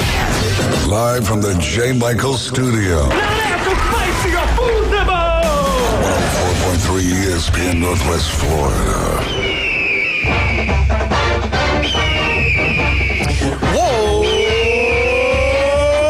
Eagle! Hey, the bird's flying. Yeah, I just had a lot of family members just disassociate with me for saying those words, but I don't care. I love it. You got on blue and orange. I do, and I sent a lot of swimmers up there to Auburn, and that tempered me. Tennessee, still don't like them, but Auburn, I love going. That's swim in the river. They don't have a pool. Oh yeah. What's the pool? Pond would be good for you. Auburn update brought to you here by Beef O'Brady's up there in Lynn Haven. Pat Perno does a wonderful job with that restaurant. We've talked about it. Look, we know the food's going to be great there. We know there's TVs everywhere, but where they excel, Glenn, John, Pat, the staff. Yep. They are absolutely the best in the area. Friendly, knowledgeable, really great time. They really take care of you there. Lynn Haven, Beef O'Brady's. Pat Perno, also city commissioner there. He might be the only person left in Lynn Haven. I can't keep up. He needs to be the mayor. Well, yeah, apparently we have an opening. Yeah. Up there. So. Lord, let's not go down that road, That's folks. right. Some of it kind of slid towards the beach, but we're not talking about that. Well, that's because you're out there standing. Nope, keep going. Glenn says, we don't want you here in Panama City. Glenn's directing traffic. Exactly right. So, but absolutely, get out there to Beef O'Brady's in Lynn Haven and tell Pat thanks for sponsoring the Auburn Update. Auburn, very similarly here to the Alabama Update, I'm going to start with basketball. Auburn also got a win over the weekend here. Nice 71-67 victory over South Carolina. Again, we are in year one of the Stephen Pearl era, and it was rough, but, their schedule was brutal on the lead-up, which I think is going to be good for them come late in the year. But they are now 11-7, 2-3 in the conference, but a good win over the weekend, and they actually have short rest because they're heading to Oxford to play Ole Miss, who got a win over my Bulldogs here over the weekend. They're going to play in Oxford on Tuesday night, so Auburn going to try and keep the streak going on that one. Yeah, if you look at Calipari kind of said it the correct way. When they are playing their game, they're almost unbeatable. Yeah. Them playing their game has not been as consistent as it was under Bruce. Yes. And that's part of the learning curve with having a new coach. That's right. And he obviously knows the game. You can't be around it that much, be in that household for that. But it is different when it's you doing it, and there are things like that he will learn. And the nice thing is he's learning on the job while 11-7 instead of learning on the job while he's 5-13 or something like that. So it's a lot easier sometimes to be the assistant, especially on the decision end of it, because it doesn't always come back to you. Yeah, there used to be a running joke is that the most popular person on any college campus is the backup quarterback. It was always, and as soon as they get in there, everybody hates them too. But they cheer when he comes on, and they cheer when he goes That's off. right. That's right. I always said the most popular person on campus was, and God bless him, Mackie Edmondson. If you're listening, I know you're not, but if you are, he was what we called our GPA guy on the basketball team. He's the guy when you're up 30, comes off the bench, hits the shot, and the place goes nuts. And that was always the most popular person because that's how you knew you were really winning a basketball game. But hey, Mackie got a Final Four ring out of the deal, so good for him. And he's probably making millions of dollars. He was a smart guy. Well, let's get back into Auburn here now that I've gone on that tangent here. Let's talk about the transfer portal. So obviously, we talked about FSU. There was a lot of in, a lot of out. Alabama, a lot of in, a lot of out. When there's a coaching change, there's a whole lot of in and a whole lot of out. Yep. Auburn now sitting with 31 incoming transfers, and not all of them from South Florida, and then 37 outgoing transfers. Again, not all of them have found homes. Obviously, the big names going out, the quarterbacks. Jackson Arnold, it was obvious. Deuce Knight going to Ole Miss, and then Cam Coleman, the 5-star receiver, going to Texas. Again, a lot of movement within the conference. But Auburn was able to bring in, like I said, a lot of players, obviously from South Florida, the quarterback being the key.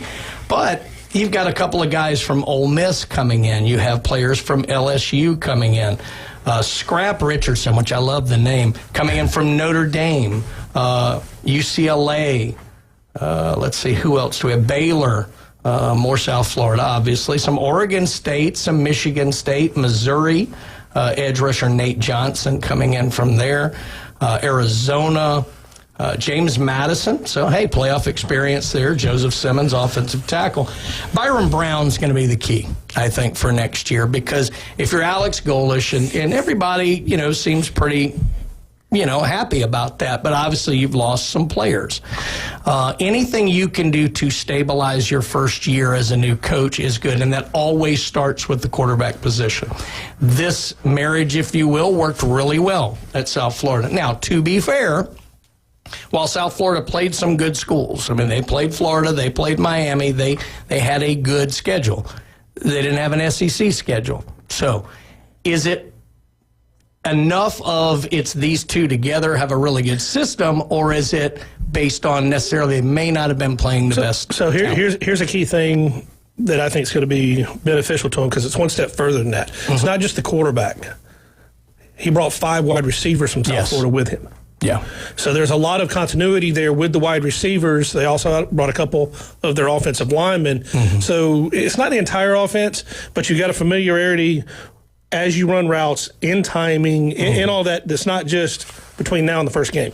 The other thing Auburn has that's a little bit unique in other situations like this, their defensive coordinator is still there. Yes. Now, I don't love that setup structurally for a case where I've never loved the situation where a guy wanted the job, didn't get it, and stays on staff. I just think structurally, 9 times out of 10, that causes issues. Not just look, the coaches may move past it, but the people who are backing the coach. I mean, we saw it with Kevin Steele a few years back with Gus Malzahn. I mean, there was darn near a coup, that happened inside that program. And so I don't love that. But that being said, the benefit of that is you have that core defense in place that you didn't have to necessarily bring with you from South Florida and hope they integrated this, that, or the other.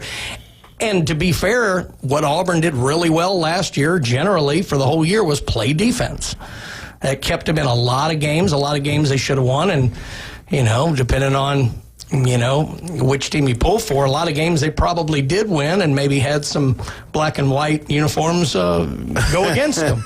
A couple of places, yeah. Yeah, exactly. But no, I think Auburn is such a unique scenario because they obviously did not have a good year, but they were very close to having one. Yes. And even though you've had a coaching changeover, it still feels like they're kind of right there. They didn't lose a lot off of defense. Yeah. Yeah. And that goes all the way up to the defensive coordinator. When you don't lose a lot off a team that was already really good on defense, Auburn's problem was offense, moving the ball, scoring. That's right. To the last 2 or 3 games. Right. Now you're going to bring in a quarterback with some of their players that they had, and Cobb staying this year. He didn't really have that running back at USF. Mm-hmm. It hurts that they lost Coleman and Singleton. And I go back and go, could you imagine what they'd be like with this guy coming in with those receivers, plus bringing 4 or 5 more receivers from South Florida, a revamped offensive line that possibly could be better, and then maintaining your defense. Yeah. And that's kind of what the goal was, in my opinion. Yeah. It's ironic, Glenn, because you go into a year, and there are teams that you're like, we're not going to be very good this year. And then there's some you're like, I know they're going to be very good this year. And then there's the teams kind of like Auburn, where it's like they're right there. If 1 or 2 things go their way, this could really run in a good direction. One of the problems at Auburn is not necessarily the players, just the booster people. When you got the old money and the new money, they can never get together on who they like. And so maybe with Golich this time, there's more of a continuity of we're all behind him on this. So hopefully that's what's going to happen, because if you're not building with yellow wood, then the thing that goes with that is I really didn't want this guy, but I'll tolerate him. But once something goes wrong, well, you shouldn't have brought this guy in. Now, I did hear something funny last year, and it just reminded me what he said. if you're not building with yellow wood at Auburn, it's not good. And one of the guys said, well, the stadium doesn't have any wood in it. That's a good one. I mean, it's one of those things, too, you never know with a new coach, because one of the things that you see in generally successful programs are the coach that can come in. I don't want to, I hate making this comparison, but I'm going to make it because it's the easiest one. Nick Saban comes in with a level of gravitas that he can put his back up to most of the boosters. I mean, he listened to Paul Jr. a good bit, but he could put his back up enough that it could stabilize the program. Or you have a firmly established athletic director who's been in place and has enough of that gravitas that they can put their back up and do that. With a new, younger coach coming in, that's difficult. It's not impossible, but it is difficult. So a lot of that, like you said, Glenn, it's been systemic at Auburn. You've seen it at University of Florida, for Tennessee for 20 years. Looks like they finally rounded the corner on that. Can Golish and I can't even remember Cohen from Mississippi State, he's got a little more of that. Can they really establish themselves enough against that kind of outside noise and pressure to build something at Auburn that is lasting, or are we going to be right back here again in 2.5, 3 years? The sad part about college football is I don't think you're ever going to have a Kirby Smart, Nick Saban type coach that comes in and says it's my way or I leave. Yeah. And that's really what Nick Saban did. You're going to do it my way or I'm not coming. And when I get there, if you're not doing it my way, I'm out. Yeah. Or you'll have it where Bill Belichick does that and North Carolina fans said, we'll help you pack. Right. So. But anyway. Here's the moving van, yeah. Yeah, exactly. So, but yeah, I'm very interested to see how it looks because, like I said, I think that's the thing. All of us are kind of like, one or two things go right for them. This could be a special year, for Auburn. And it's hard to think that coming out of, 5 losing seasons in a row?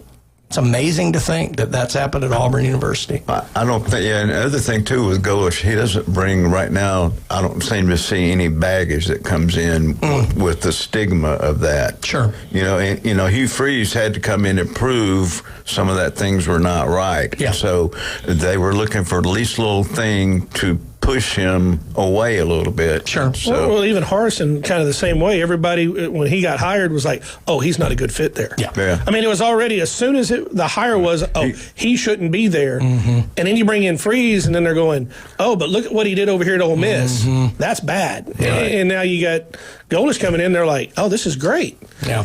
So you may have more of a rallying with the fans and boosters. Yeah, it'll be fun to watch, that's for sure. Well, thanks again to Beef O'Brady's Lynn Haven for sponsoring the Auburn Update here on the Coach James Hale Show. Also want to talk to you about Dr. John Ward here. We'll have him in on Wednesday talking about his beloved Florida Gators. But if you're listening to us right now, there's an office near you. 1 in 5 will develop skin cancer in their lifetime. Don't become a statistic.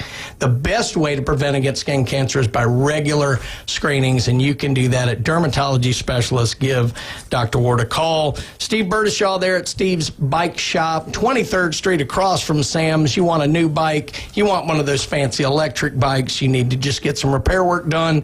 They've been in business since 1979. Get out there and see Steve's Bike Shop. And then Dat Cajun Place, what better place to go to check out the national championship game tonight, to check out more of the NFL playoffs.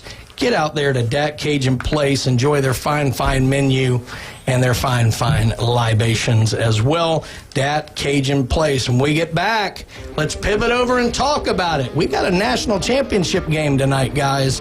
Miami and Indiana. What, did we ever think we'd say Indiana in the national championship of football? We'll talk about that next. Coach James Hale Show, ESPN Northwest Florida.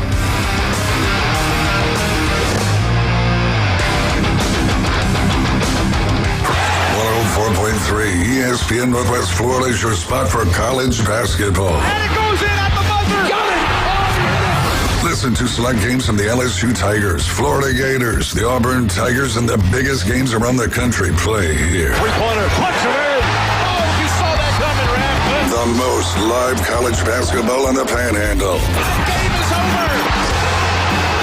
104.3 ESPN Northwest Florida and the ESPN Northwest Florida app.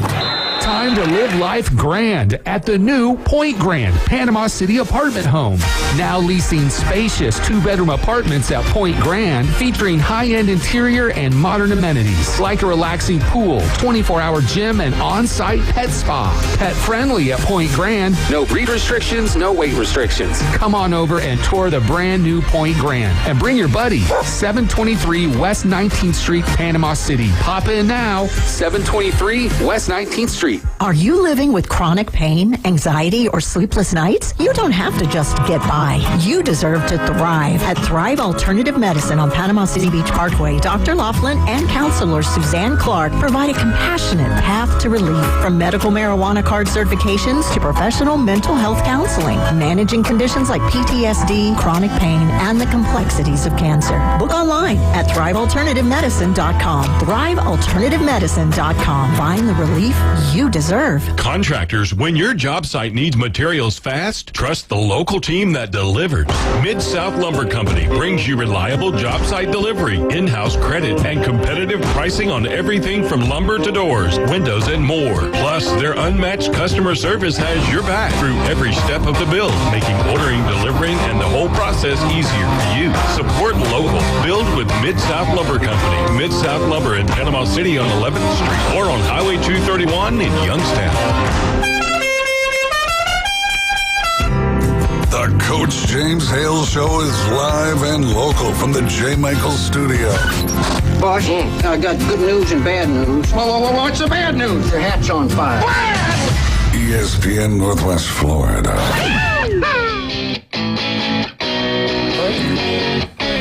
Well, welcome back to the Coach James Hale Show. I know this is a college football type of show and discussion, but breaking news, folks. Uh-oh. Dun, dun, dun, dun.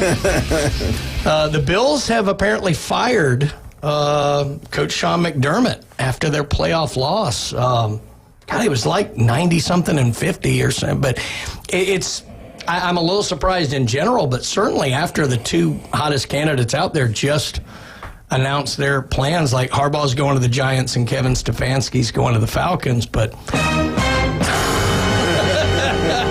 little surprising there. It is.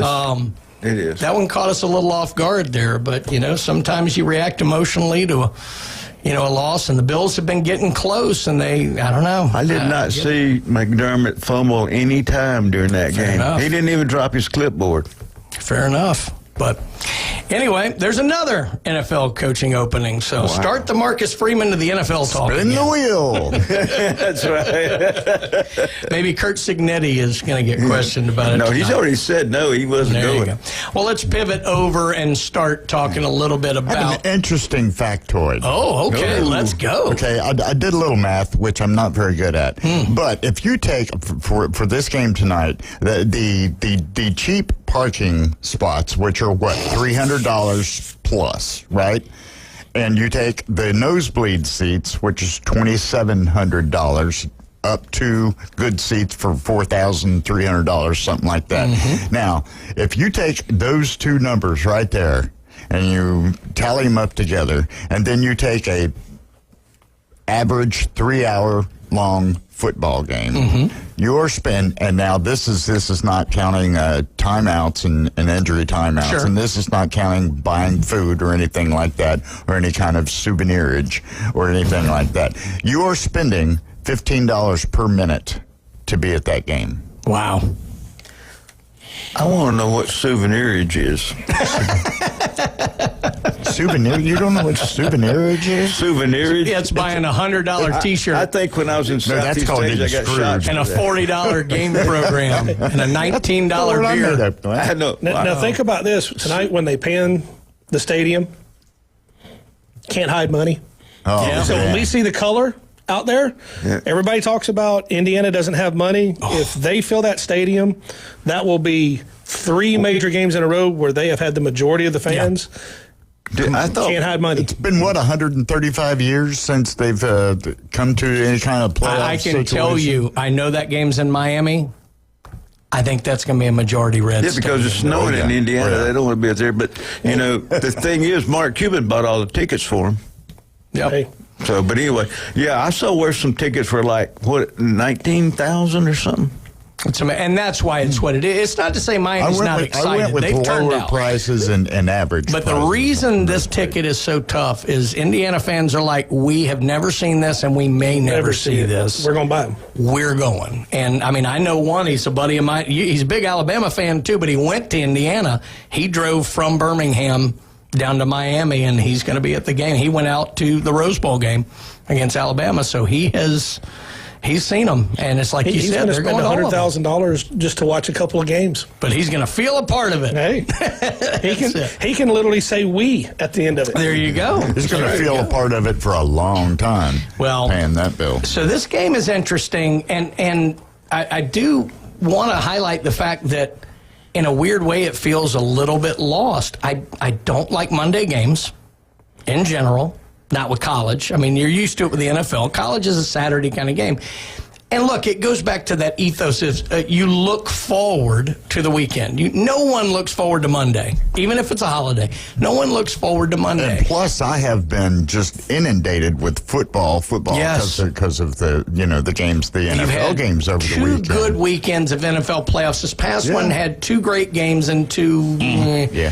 But the weekend before was 3-1. I mean, there's been some good NFL games, and it seems like this game is a little bit lost in the lurch. Now, maybe that's because we don't have a Florida State in it, or an Alabama in it, or an Auburn in it, or a Middle Tennessee State in it. I think it's nationwide. I think what you're feeling is nationwide. I think that's so, and I think in a weird way, it's a weekly game. We had that 2-week gap, then we had the 10-day gap, and then it's just too long. If you go to those 24 teams, you can't have all these gaps in there. They got to play. Boom, boom, boom. That's it. Hey, you want to tell me why the game is played on Monday instead of a Saturday? Why is that? Because the NCAA hadn't figured out how to make money off your house party. That's true. There you go. That's true. Because if it was that, you wouldn't see it on a Monday. You would see it on a Saturday because that's when everybody would throw parties and watch it. I agree. I don't know of any parties tonight. No, and that's the shame of it is, we do have the holiday getting ready for it, but like you said, people got to go to work in the morning. Yeah, and somebody text us where the party is so we can show up. I have covered for Hale more times than not the morning after the national championship game, which, by the way, put my name on the show, James, for that. But I at least got a sounder now. There you go. But it's true. I mean, we'll be up till 11 o'clock tonight watching this game. And then if it's a great game like hopefully the Ole Miss game was, I had a hard time going to bed after that because I was wired. Last night with the Bears where it went into overtime. Holy cow. But if it's like the Indiana-Oregon or Indiana-Alabama game, we'll all be in bed by about 10 o'clock. Fair enough. So, by the way, if the show stinks tomorrow morning, that's why, not because it's me. But, no, so, I mean, it is an interesting you at this point. These are the 2 hottest teams in the country right now. I mean, Ole Miss was in that conversation. Well, and that game came down to who had the ball last. If you don't know what pass interference is on the last play, you just let it go. They decided to let it go. Yeah, and I'll be honest with you, I don't know how y'all. Overall, I've been fairly pleased with the way they've officiated the college football playoff. NFL, not so much. But they've swallowed the whistle a little bit more. The calls that they've made have been fairly egregious. They've let them play more. That's right, which I appreciate. At least we know that the ACC is not calling this game tonight because Miami's in it. But think about this, guys. Before we get into the X's and O's of the game in the next segment, think about this. We're about to have the ACC have a chance at a national championship in football. A month ago, 5 weeks ago, there was a serious discussion on the conference may not exist because they won't get a team in the playoff. I mean, I remember having that discussion in here, and I firmly believed it. I think that would have been the death knell for the conference if they actually did not get a team in. Now, it worked out the way it should have, and they got in, and obviously they're very hot at the end of the year. But they had two nasty losses this year. In my opinion, that are going on tonight. One, if Miami was to win, I think that diminishes all conference championship games. Agree.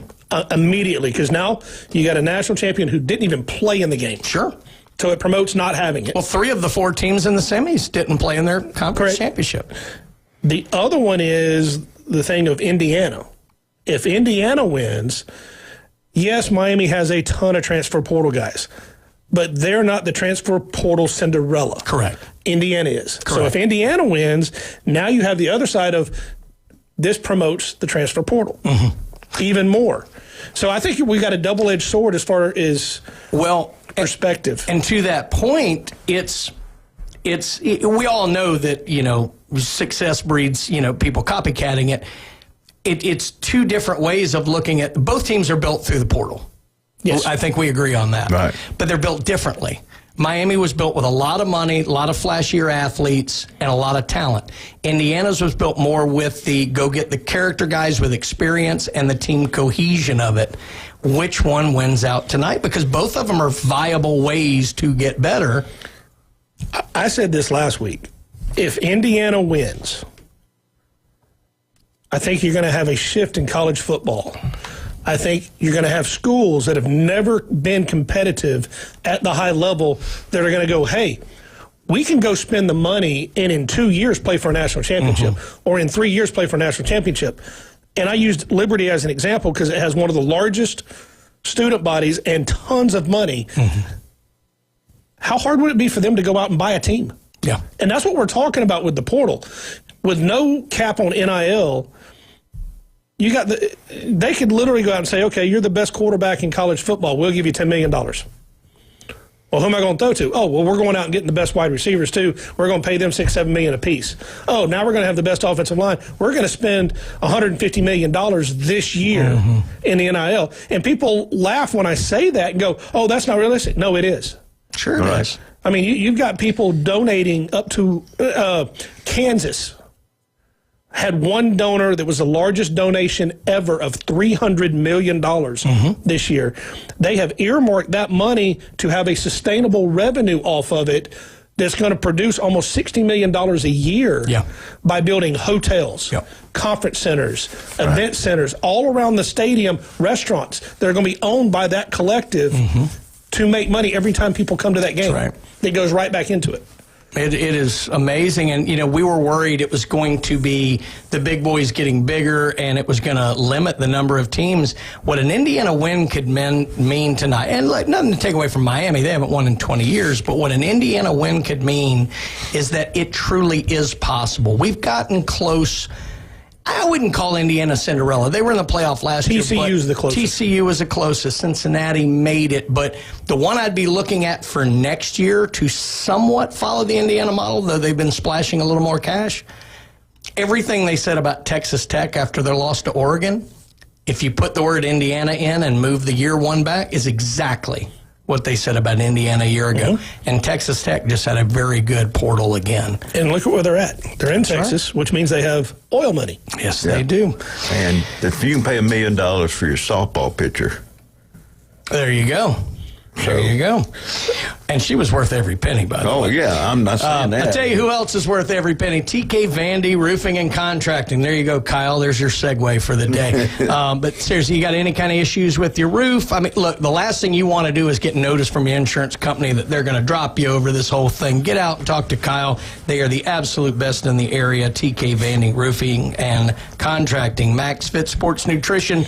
2 great locations in Pier Park North and then on 23rd Street in the Del Coronado Village there. Get out and see Jason. Find out how you can get bigger, stronger, and faster, how you can look better, how you can feel better. Max Fit Sports Nutrition. And Patrick, it may be cold out here, but there's still a yard under that little dusting of snow that may have been out there. Yes, talk to us about Turf Pro Pest Control. So we're locally owned, locally operated, right here in Bay County. We're part of the community. That's a big thing. There's a lot of companies that come in here that are regional companies, national companies, and they sell you something you can't get some of their people to come back out and talk to you again once they've already sold that. We will. We'll come out. We'll formulate a game plan with you, spend as much time as we need to formulating that game plan. Then we go out and we execute that game plan. We can keep bugs out of your house. We can eliminate them from your house. We can also eliminate them from your yard. We have a fire ant program that gives a 1-year guarantee, not only backed by us, but also the manufacturer of the product we use. I can show pictures. You can go onto our Facebook page and look at some of the pictures of before and afters. We support a lot of our high school teams here like Bay High School baseball, Bozeman baseball, the Bozeman football team, and their practice facility and other stuff that we do. Your kids probably have played on one of our fields. We do. If I was to, it's close to 100 acres of sports fields. Wow. Just in the county. We're here, we're local. My kids are in the school. We help wherever we can. You can give us a call at our local number at 850-890-5820. We can get it taken care of you, and you don't have to worry about the last guy. Yeah. We can be that one for you. There you go. 100 acres. That sounds like Manly Manor over there. Well, it was Coach Hale's. Oh, that's right. But anyway. All right, when we come back, we're going to go deeper into the actual game tonight, and we're going to give our picks. So, Vegas, make sure you're listening. You're listening to the Coach James Hale Show, ESPN Northwest Florida.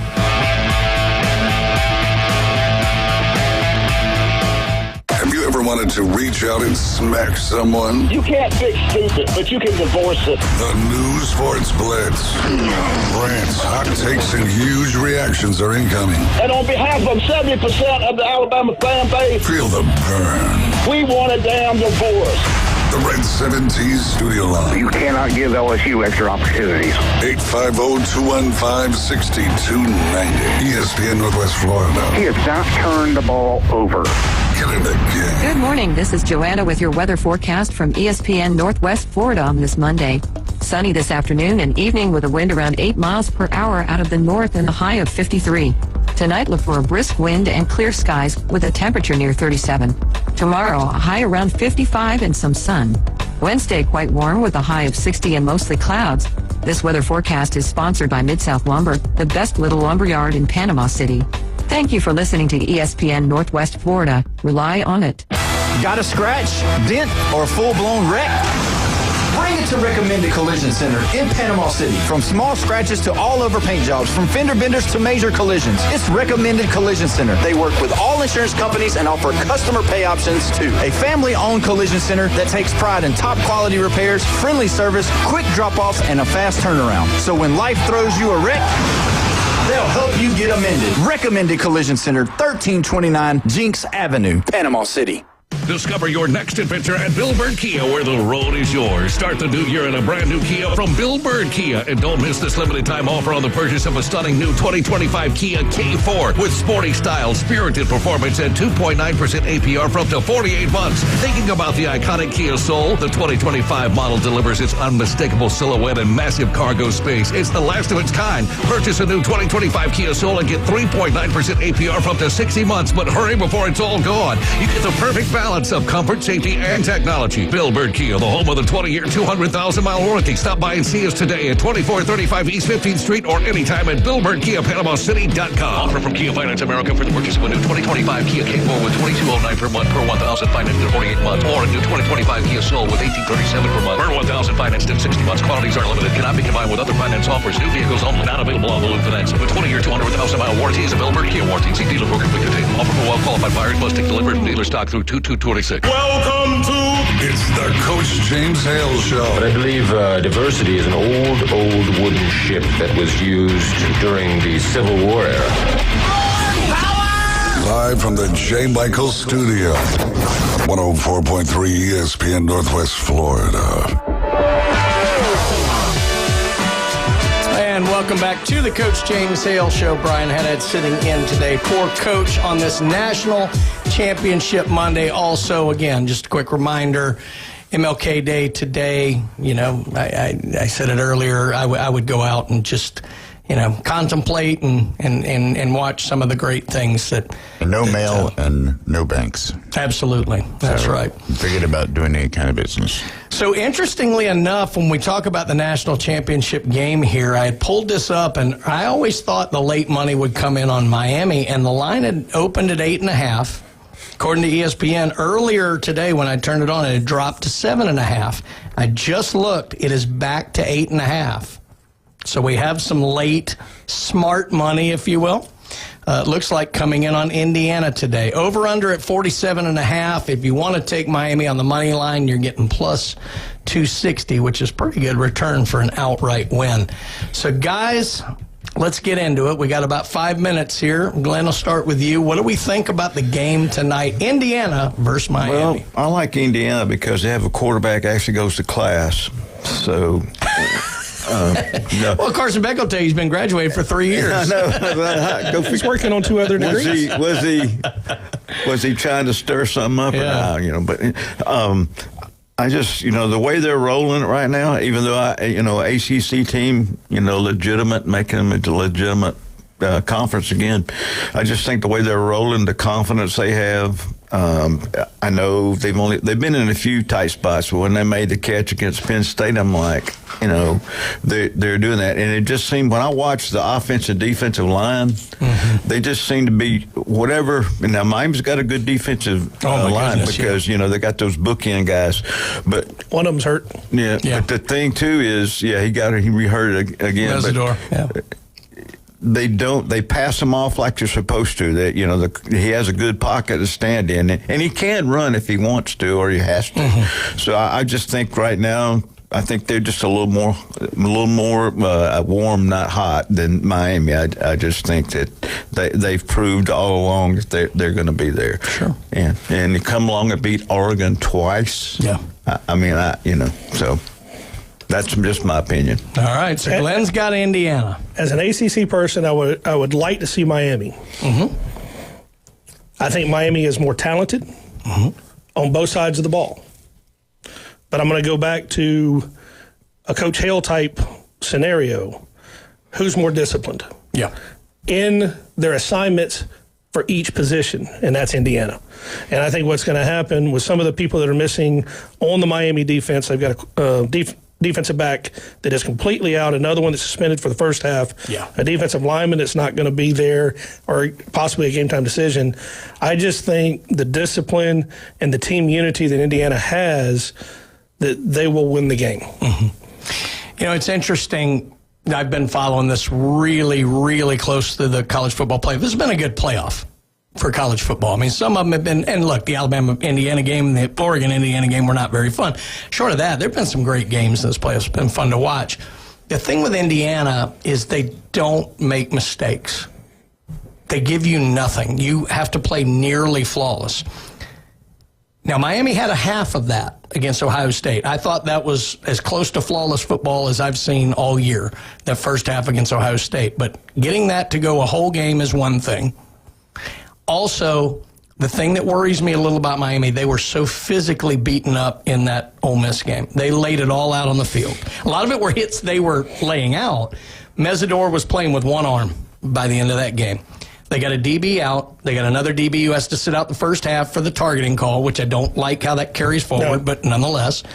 And so they're a little more beat up. So their ability to be flawless or just to not make mistakes, I think, is Here's the huge question to me. Has Carson Beck turned the corner, or is he going to be the Carson Beck we've seen the last 5 years? Yeah. And when I say that, he plays great games. He had a game, the last game, where he didn't make a lot of mistakes. Excellent. But you go back, and you only got to go back 2 games, and he made mistakes. Yeah. If he shows up with what he has done in big games in the previous and makes those critical mistakes, that's just a death knell. He's got to play almost a perfect game, I think. I agree. And, everybody's looking at Miami's defense versus Indiana's offense. I think the other is the more interesting matchup. I think Carson Beck and that Miami offense versus Indiana's just keep everything in front of you, no big plays defense. That's going to be the interesting matchup. Can Miami find something? Can you slow down Tony? Yeah. Because he's going to make some plays. That's right. But Indiana plays a lot of different schemes, gives you a lot of different looks that Carson Beck hasn't really seen. It's more of a pro style, switching everything during the play. Yeah. And that's where other teams have made the mistakes. All right, so we got 30 seconds. Glenn, you have Indiana. I got Indiana, yes. Patrick. Indiana. I think I'm going to complete it. I think Indiana as well. I don't think they give anything. And if you need someone to be perfect to win, you can't bet on that. So I'm going to go with Indiana as well. But I'm hoping for another excellent football game because I would really. And what scares me is, do they kick it? Do they punt it to Tony? That's true. Thing too. So. Thank you, Wildcat. Guys, thank you for joining us. We'll be back tomorrow. Coach James Hale Show.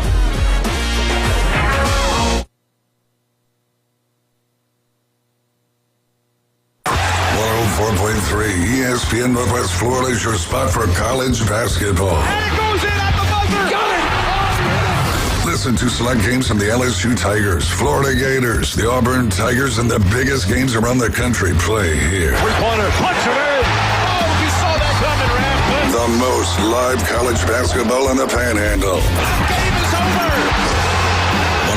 104.3 ESPN Northwest Florida and the ESPN Northwest Florida app. Good morning. This is Joanna with your weather forecast from ESPN Northwest Florida on this Monday. Sunny this afternoon.